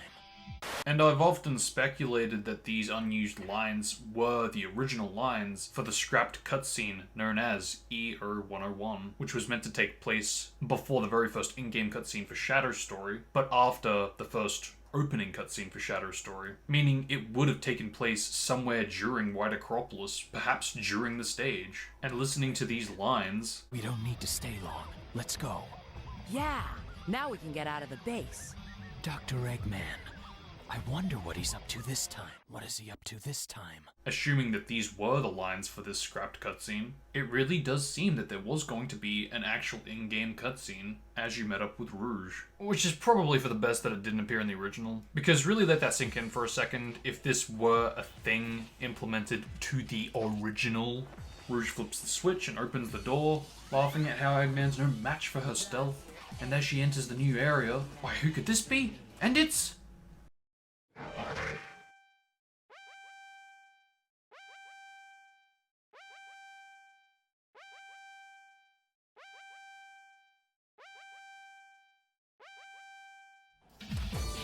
Shadow, why you? It's a request from the President. Come on, don't underestimate Rouge the Bat.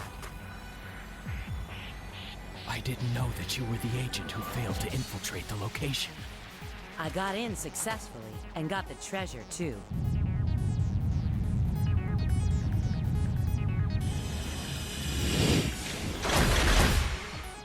I was only a little slow getting out. We don't need to stay long. Let's go.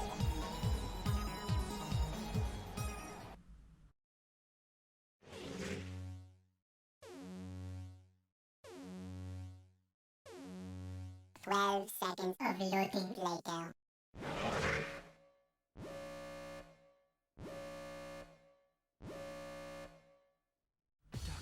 You're back!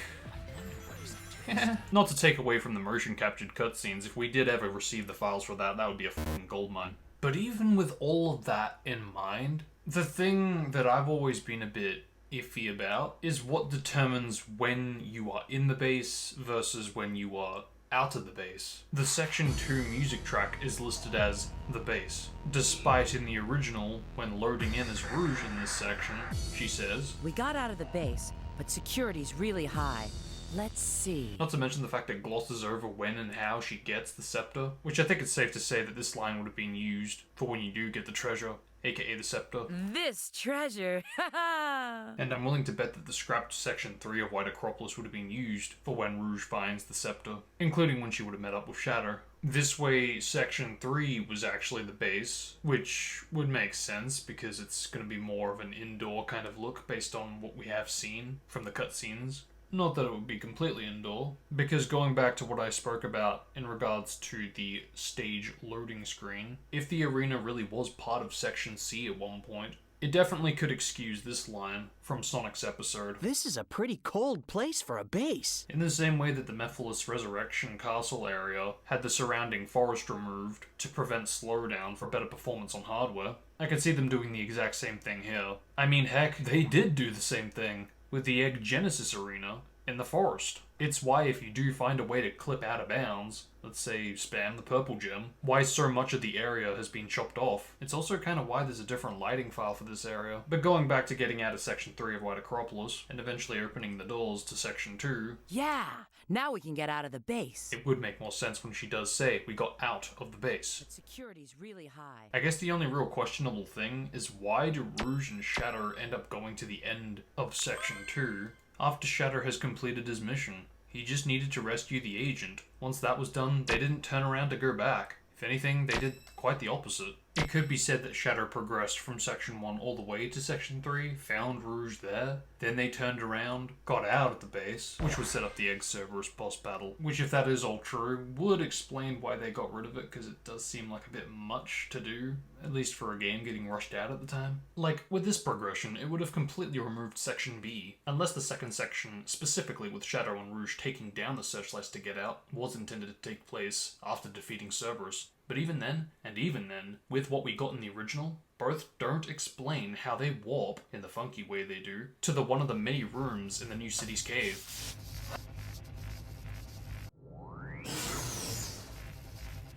An idea I had from the very first time I ever played Shadow in White Acropolis was, what if the game didn't force you to use a vehicle to destroy the searchlights, and by having variety, you can trigger the end by smashing the glass of the searchlights. I came up with this idea because I did this very thing on my first attempt. Mainly because I was so used to doing this in multiplayer of White Acropolis. Even if it served no purpose, I was just so used to doing it and it was second nature to me, since that was what I played before ever going into single player. It was the first thing that came to mind when I was playing it in single player, and I encountered the hint that said, "You need to destroy 5 searchlights." And after pitching this to Chaos, I was actually quite surprised to see that it got an implementation. When it comes to variety, I don't know what it is, it's just always a nice thing to have. Fan games or official games. And it's nice to know that people that work at Sega do agree with an idea like this.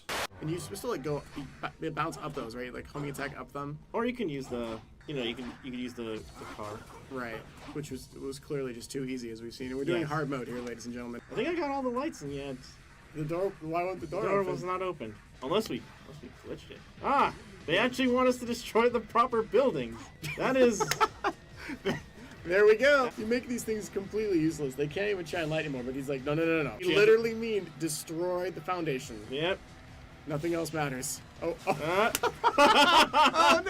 Oh no! Oh no! I'm thinking that maybe in a later release, destroying searchlights that are going to spawn enemies, basically all of them, assuming they haven't noticed you, could maybe behave a bit like a leader, how taking out the leader would destroy the following enemies around it. Or in our case now, the enemies from the searchlight. I was at one point thinking, heck, maybe there could even be like a robot navigating the searchlight, kind of turning it as he's hovering behind it. But meh, I really don't mind about this one, to be honest. I do think that instead of ending after destroying the last searchlight, after Rouge says her line, and the door opens, I do think that the gold ring should appear. If collecting all the keys in Tropical Jungle forces me to still go and get the gold ring afterward, there should be no sweat here. Shadow Kingdom Valley.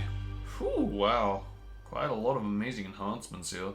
Having the unused glider damage animation used, the unused line usage, the radioing in effect. My suggestion for sound design continuity.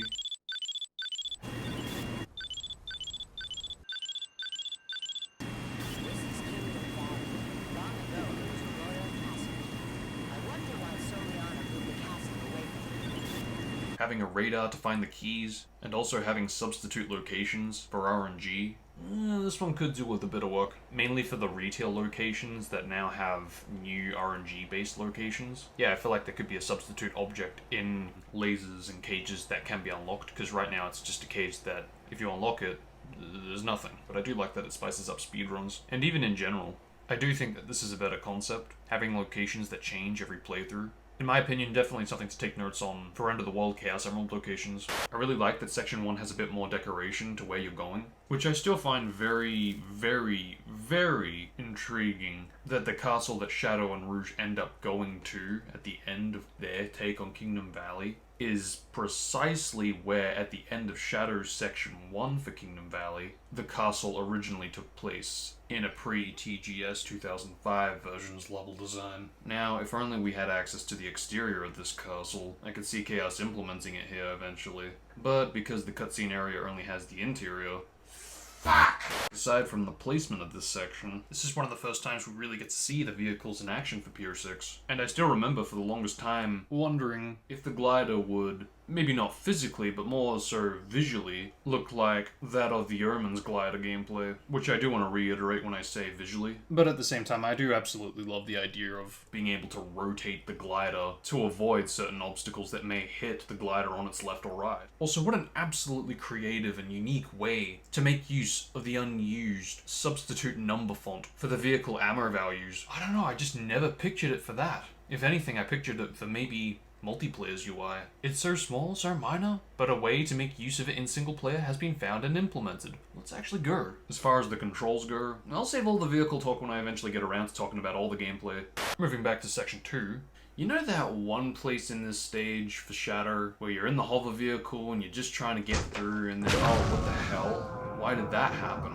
Yeah, thankfully that no longer happens. There was a time where Vulcan cannon shots didn't actually tip the towers over, which I really don't mind the idea of. Now it's a bit more like retail where even one Vulcan cannon shot can tip it over. Which, yeah, like, come on, really? One Vulcan cannon shot does that? Like, I know it has a lot of firepower, but like, really? Really? Really? And I do think that it should have an effect on the towers, but yeah, just one doing it? Yeah, like, I don't know, just have 5 to 10 Vulcan cannon shots have it take effect. As far as Section 3 goes, this light dash into the spring no longer kills you. Thank you. I detested this in the original. Aside from that, this now brings me to the infamous homing lock-on. So I've nitpicked this too often, and because of which I really wouldn't be surprised if this, doesn't change. But if we look at some clips, this happens because Pier 6 needs both a bigger lock-on radius and to use collision for the entire rope, because right now you have to actually enter it in the center. The original does both of this, so it would be great to change this in the future.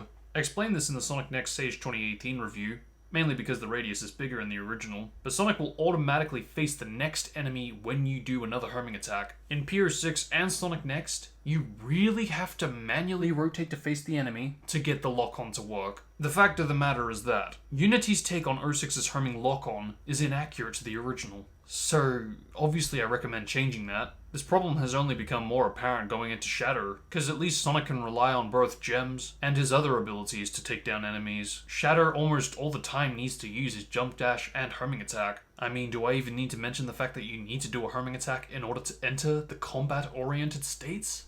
Well, anyway, moving on. There is a dash panel that probably could be increased in duration for how long you can't move and jump out of this state. Not that you can die anymore if you hold down on the analog, but you can jump out of it, and doing so definitely could lead to a death. And who knows, maybe even speedrunning shortcuts. The ropes are also there. Now, it's at this point that I do want to make a bit of a comparison to the Tokyo Game Show 2006 demo. Aside from this crafty looking rope from the placement, and not talking about the gameplay yet, let's take a look at the area itself. The one defining difference between this area of Kingdom Valley from the final and this area from the demo is that all the staircases from the demo had a bit of decoration to it. Compared to the final, it's gone. Typical. In the same way the Tech Demo's bridge was implemented for the first section of Kingdom Valley, despite not changing the way you approach gameplay in the level, I'd like to think that eventually this could get a form of implementation in the future.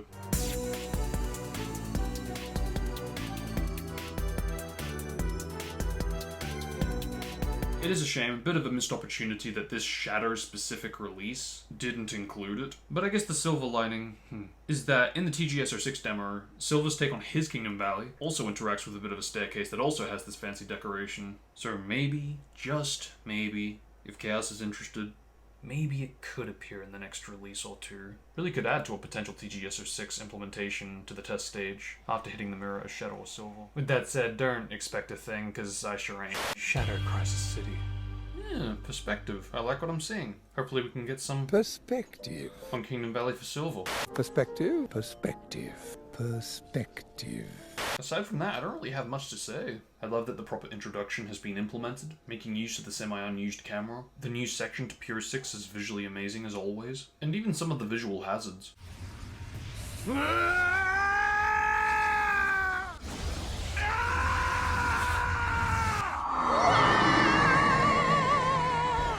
And with the grind leaning and switching, man, this part of the section just feels complete. Again, thank you.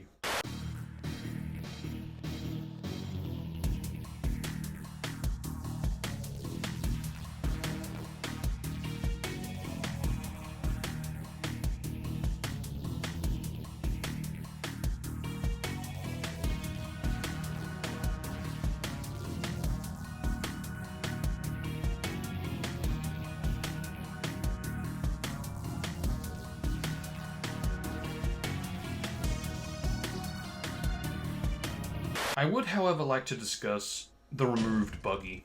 I don't know if it was removed because the physics just aren't really there yet, or if it was a choice to remove it because they're in the future and why would there be a vehicle just kind of laying there in the bad future. If it's the latter, then I turn to the glider and yeah, why is that still there? Now make no mistake, I do actually like the glider in this section. You do actually have to put in effort, and I do like that the invisible collision has been removed. It just seemed like a block when really it should be a hazard, and I do like that that is the case now. With that said though, I'm starting to believe that the glider was only intended for Crisis City for the tag story and multiplayer. It adds up with this line, "It looks like Sonic was swept up into the tornado. If I use my glider..." And I can excuse vehicles used in bad future stages, since it is a multiplayer story that isn't connected to the main story in single player. Same with the Chaos Emeralds and all their whereabouts. And just in general, the conversation between Sonic and Shatter for Crisis City that went unused. "You want to test me, do you? Shadow!" What a pain. It looks like Sonic was swept up into the tornado. If I use my glider... Thanks, Shadow. There's no need to stay long. Sonic, let's hurry.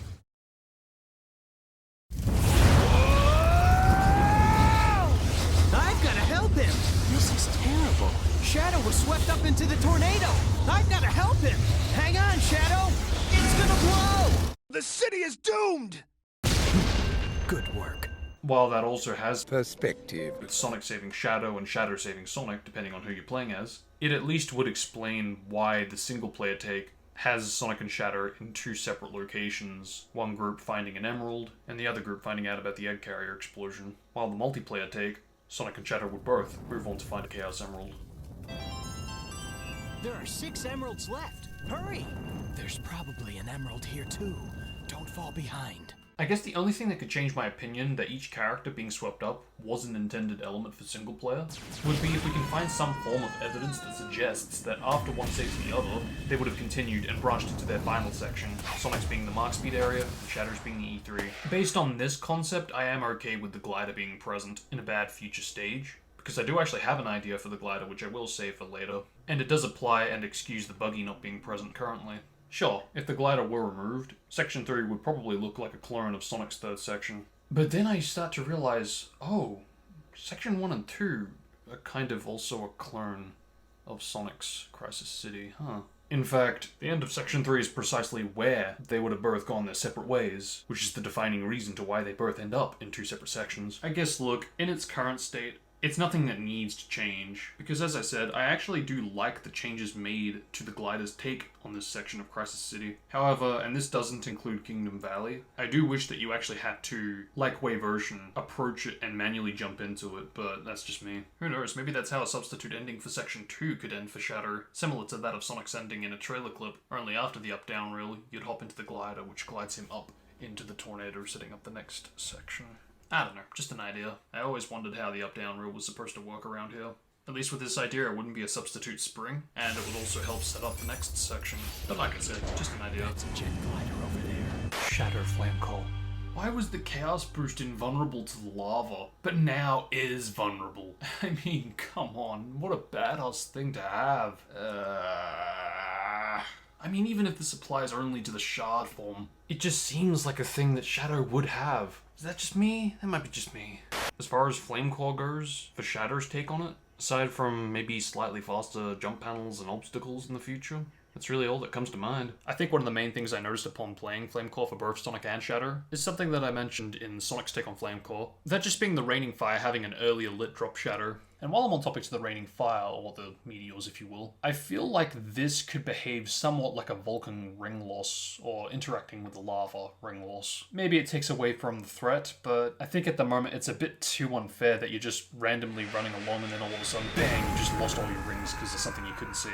But that aside, I guess I could talk about the end of the section, although in all fairness I'm not really expecting anything to change. Mainly because it's in the same realm of nitpicks as the Wave Ocean Section 2 section being seen from Section 1. Which actually, you know what? I'll bring this idea back up when I get around to talking about Dusty Desert, because I do have a similar idea for the stage. Makes me wonder if you guys can figure out what I'm roughly thinking along the lines of Shatter Radical Train. So remember how I mentioned that I replayed The Incredibles, a game from my childhood? And on a recent playthrough, I encountered an element that I did pitch to Chaos, which did eventually end up being in the release. This element is actually to do with the lasers. When you hit the switch, and the egg train can't proceed any further, when Eggman says, "Hurry and take down the barrier!" If you look very carefully at the lasers that's blocking the train, you'll notice that they've got a bit of a flickering effect going on to indicate that some robots in the train are trying to hack the station's lasers. Instead of in the original, it's just a set time, and when the time is expired, they all just vanish. The idea I had from the Incredibles video game was for each laser at the top to vanish one by one, potentially one vanishing every 5 seconds. And of course, when there are none left, the egg train would go on to move. All as Eggman says is infamous, "Farewell! Farewell! Farewell!" Now, in the Incredibles video game, this would happen to basically lock you in a room with some enemies, to make it more difficult to flip the switch to turn off the lasers, to then raise the blockade before the lasers come back on, and before you get hit by any of the enemies, if anyone dares to try to skip them, that is. It's a bit of a cutscene to help show what you need to do in this situation, and of course when the time expires, the lasers again come back on one by one. Of course my idea for PR6 was a bit different to what we got in The Incredibles, as well as what we got in the final release. It wouldn't have been just a cutscene, but more so a gauge of how much time you've got left, till there are no more lasers blocking the egg train's path. Still, I really do like how it turned out. And it's crazy to think that an idea from a childhood game being implemented to another childhood game that's being remade can actually become a reality. It really does feel that in a lot of ways, PR6 is keeping my childhood alive, and in more ways than one. And by doing this, it's allowed for a wider range of players to experience these elements in a new and fresh way that the original didn't. So yeah, I'm really grateful for this element. I guess aside from that, I do actually like that we get the retail faithful switches compared to what's used in Sonic's Radical Train. It's a good way to keep both. Plus, I believe more that a common switch would stop the egg train compared to an actual lever. Meanwhile, the original uses the common switch for both. So yeah, at least this way we get the best of both worlds. Anyway.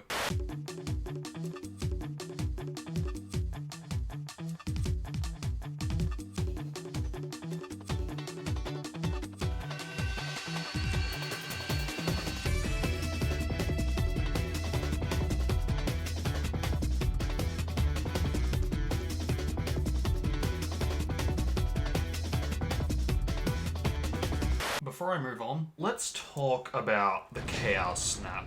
In the very hard take of Radical Train for Shatter, they have made the level design in such a way where you need to use the Chaos Snap to snap into this cage and skip the enemies. Doesn't matter how many times you keep taking down the enemies, it's never going to unlock the cage. Personally, I am okay with this teleportation into the cage mechanic.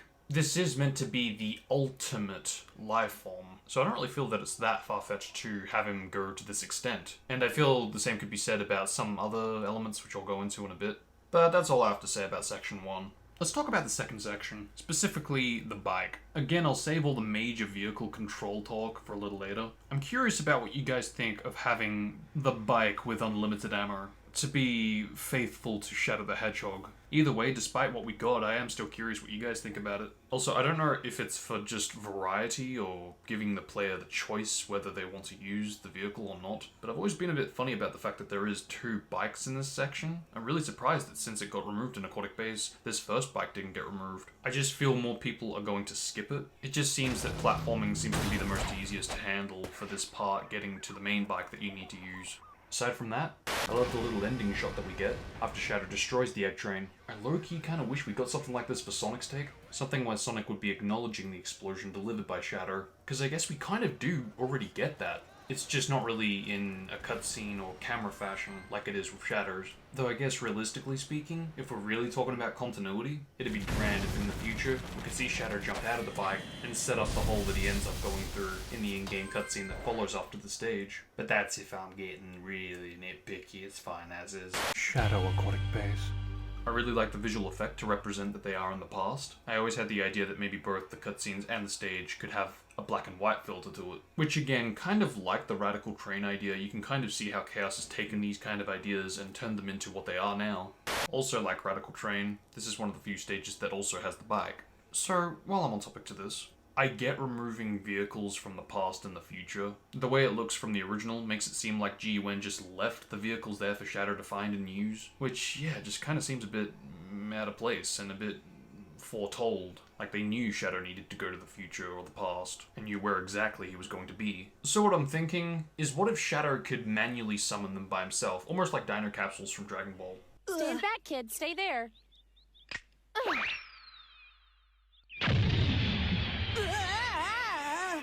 Check it out.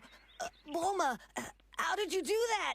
Everyone in the city has dino caps. How could you travel without them? There's literally an unused capsule model in the 06 files. Bigger than normal, but smaller than the vehicles. I could picture a miniature scale of the vehicles being within these capsules, giving Shadow the choice when and where he wants to spawn a vehicle.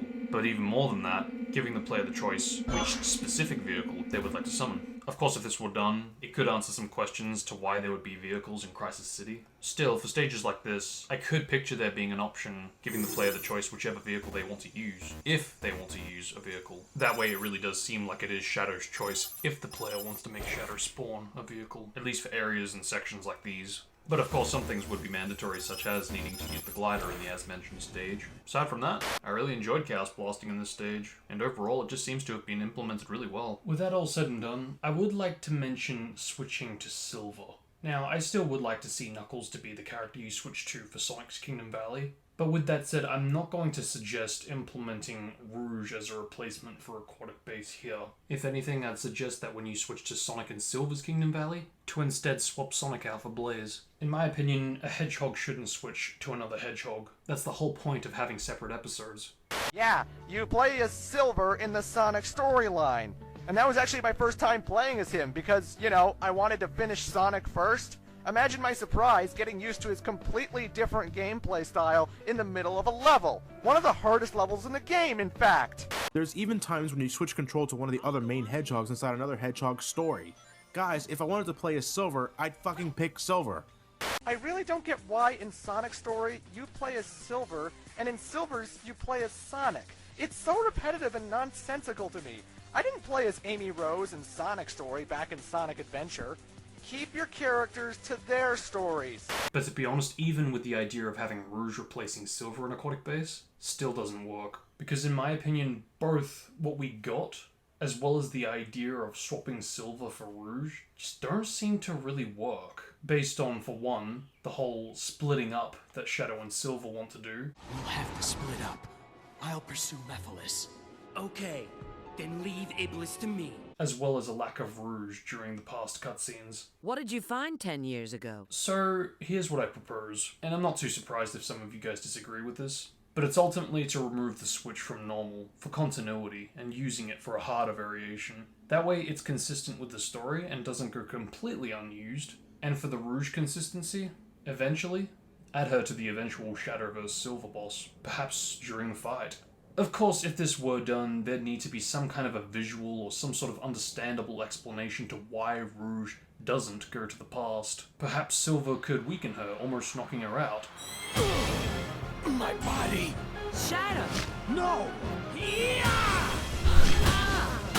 Sorry, but I can't afford to stop here. Now you're asking for it. What did you just say? Rouge, are you okay? Ha! Don't underestimate Rouge the Bat. I can handle this alone. Aw, come on. Let's go. You're still too inexperienced. Fine. I won't hold back. Here I come! Don't get in my way! Which in turn is what could lead Shadow to go as far as to roundhouse Silver in such a badass fashion.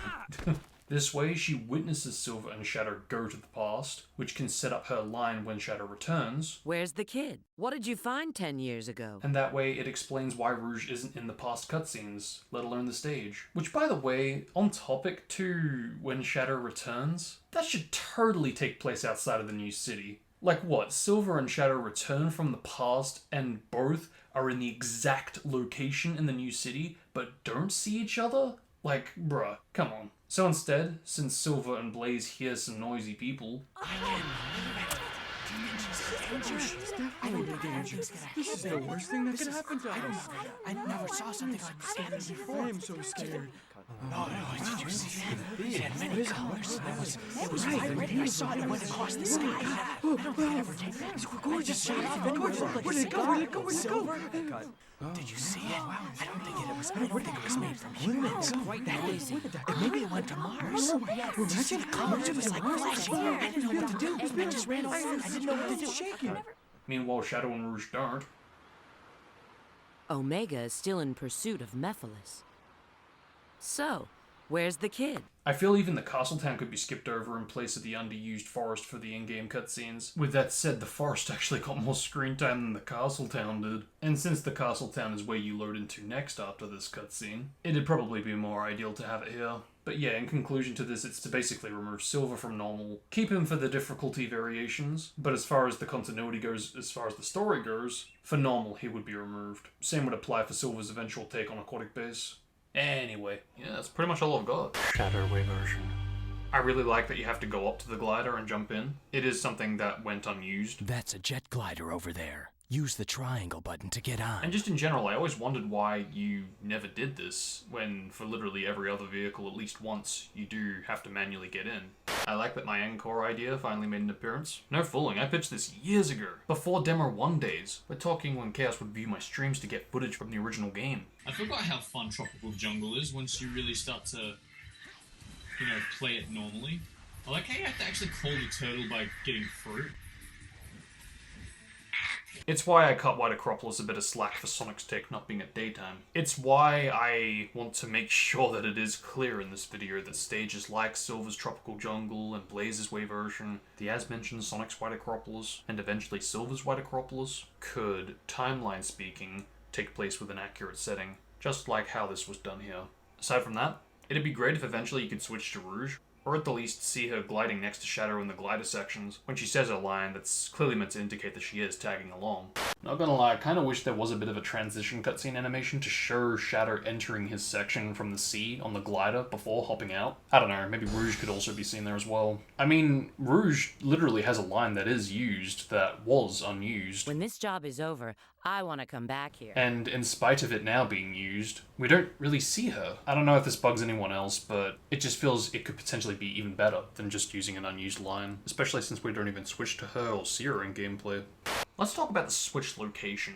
Why is the switch that Shadow flips not randomized? Am I the only one that really wants this to be randomized? Like, even if this had a radar attached to it. This is like the only time that we ever get to this specific part of Way version. But because currently the switch is only located in this one specific spot, if you know where to go, you can just, consistently go there and you never get to ever explore these other areas. I feel for this reason that it really should be randomized. It's big enough to have 3 or more locations. Yeah, in my opinion, something probably could change in the future. But still on topic to this location, I visually showed this off in the previous review, but I don't know, this is bugging me, this part of the cave, where there's like a bit of a hole, as if it's like leading up to a volcano.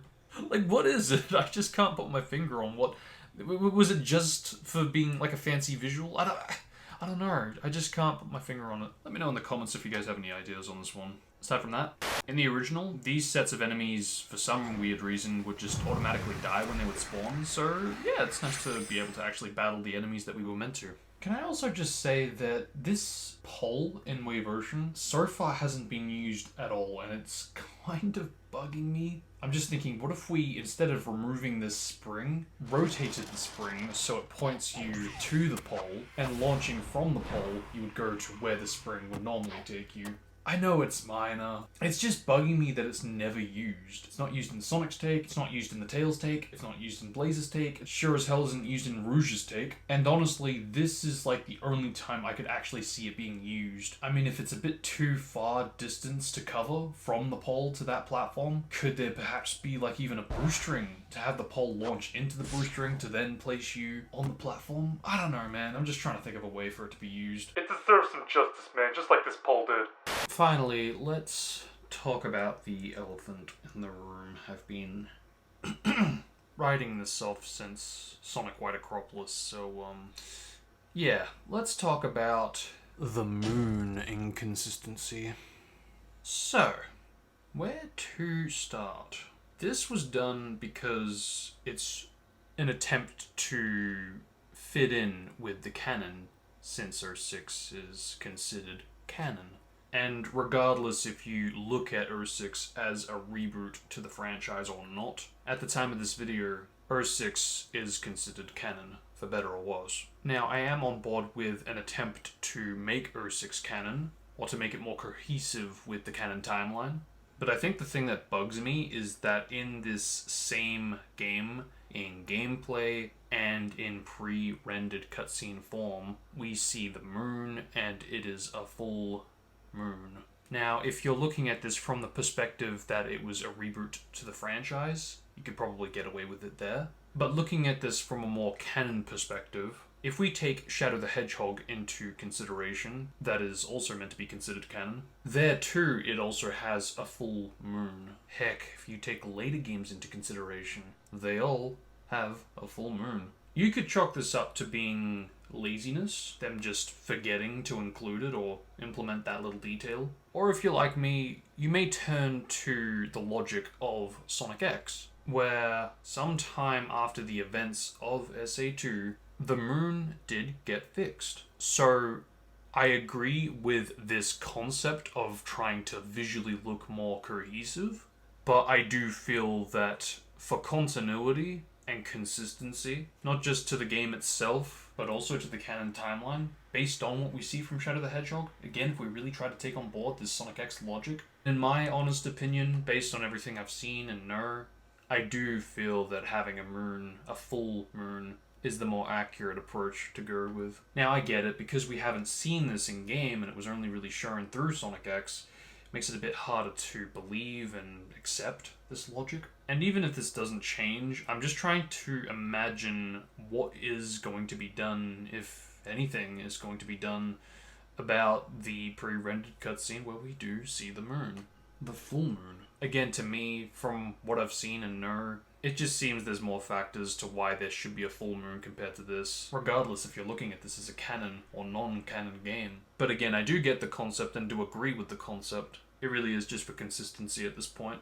It's a tricky position to be in, and I admire and respect the attempt to, fill in the gaps and really to add to the cohesiveness, or for that matter, have a more unique looking moon. Sonic Team probably could have explained it more. It kinda sucks that we have to fill in the blanks, but it's reasons like these to why we see a Crash Bandicoot timeline video on the official Crash Bandicoot YouTube channel, while the official Sonic channel hasn't posted a single thing about the Sonic timeline.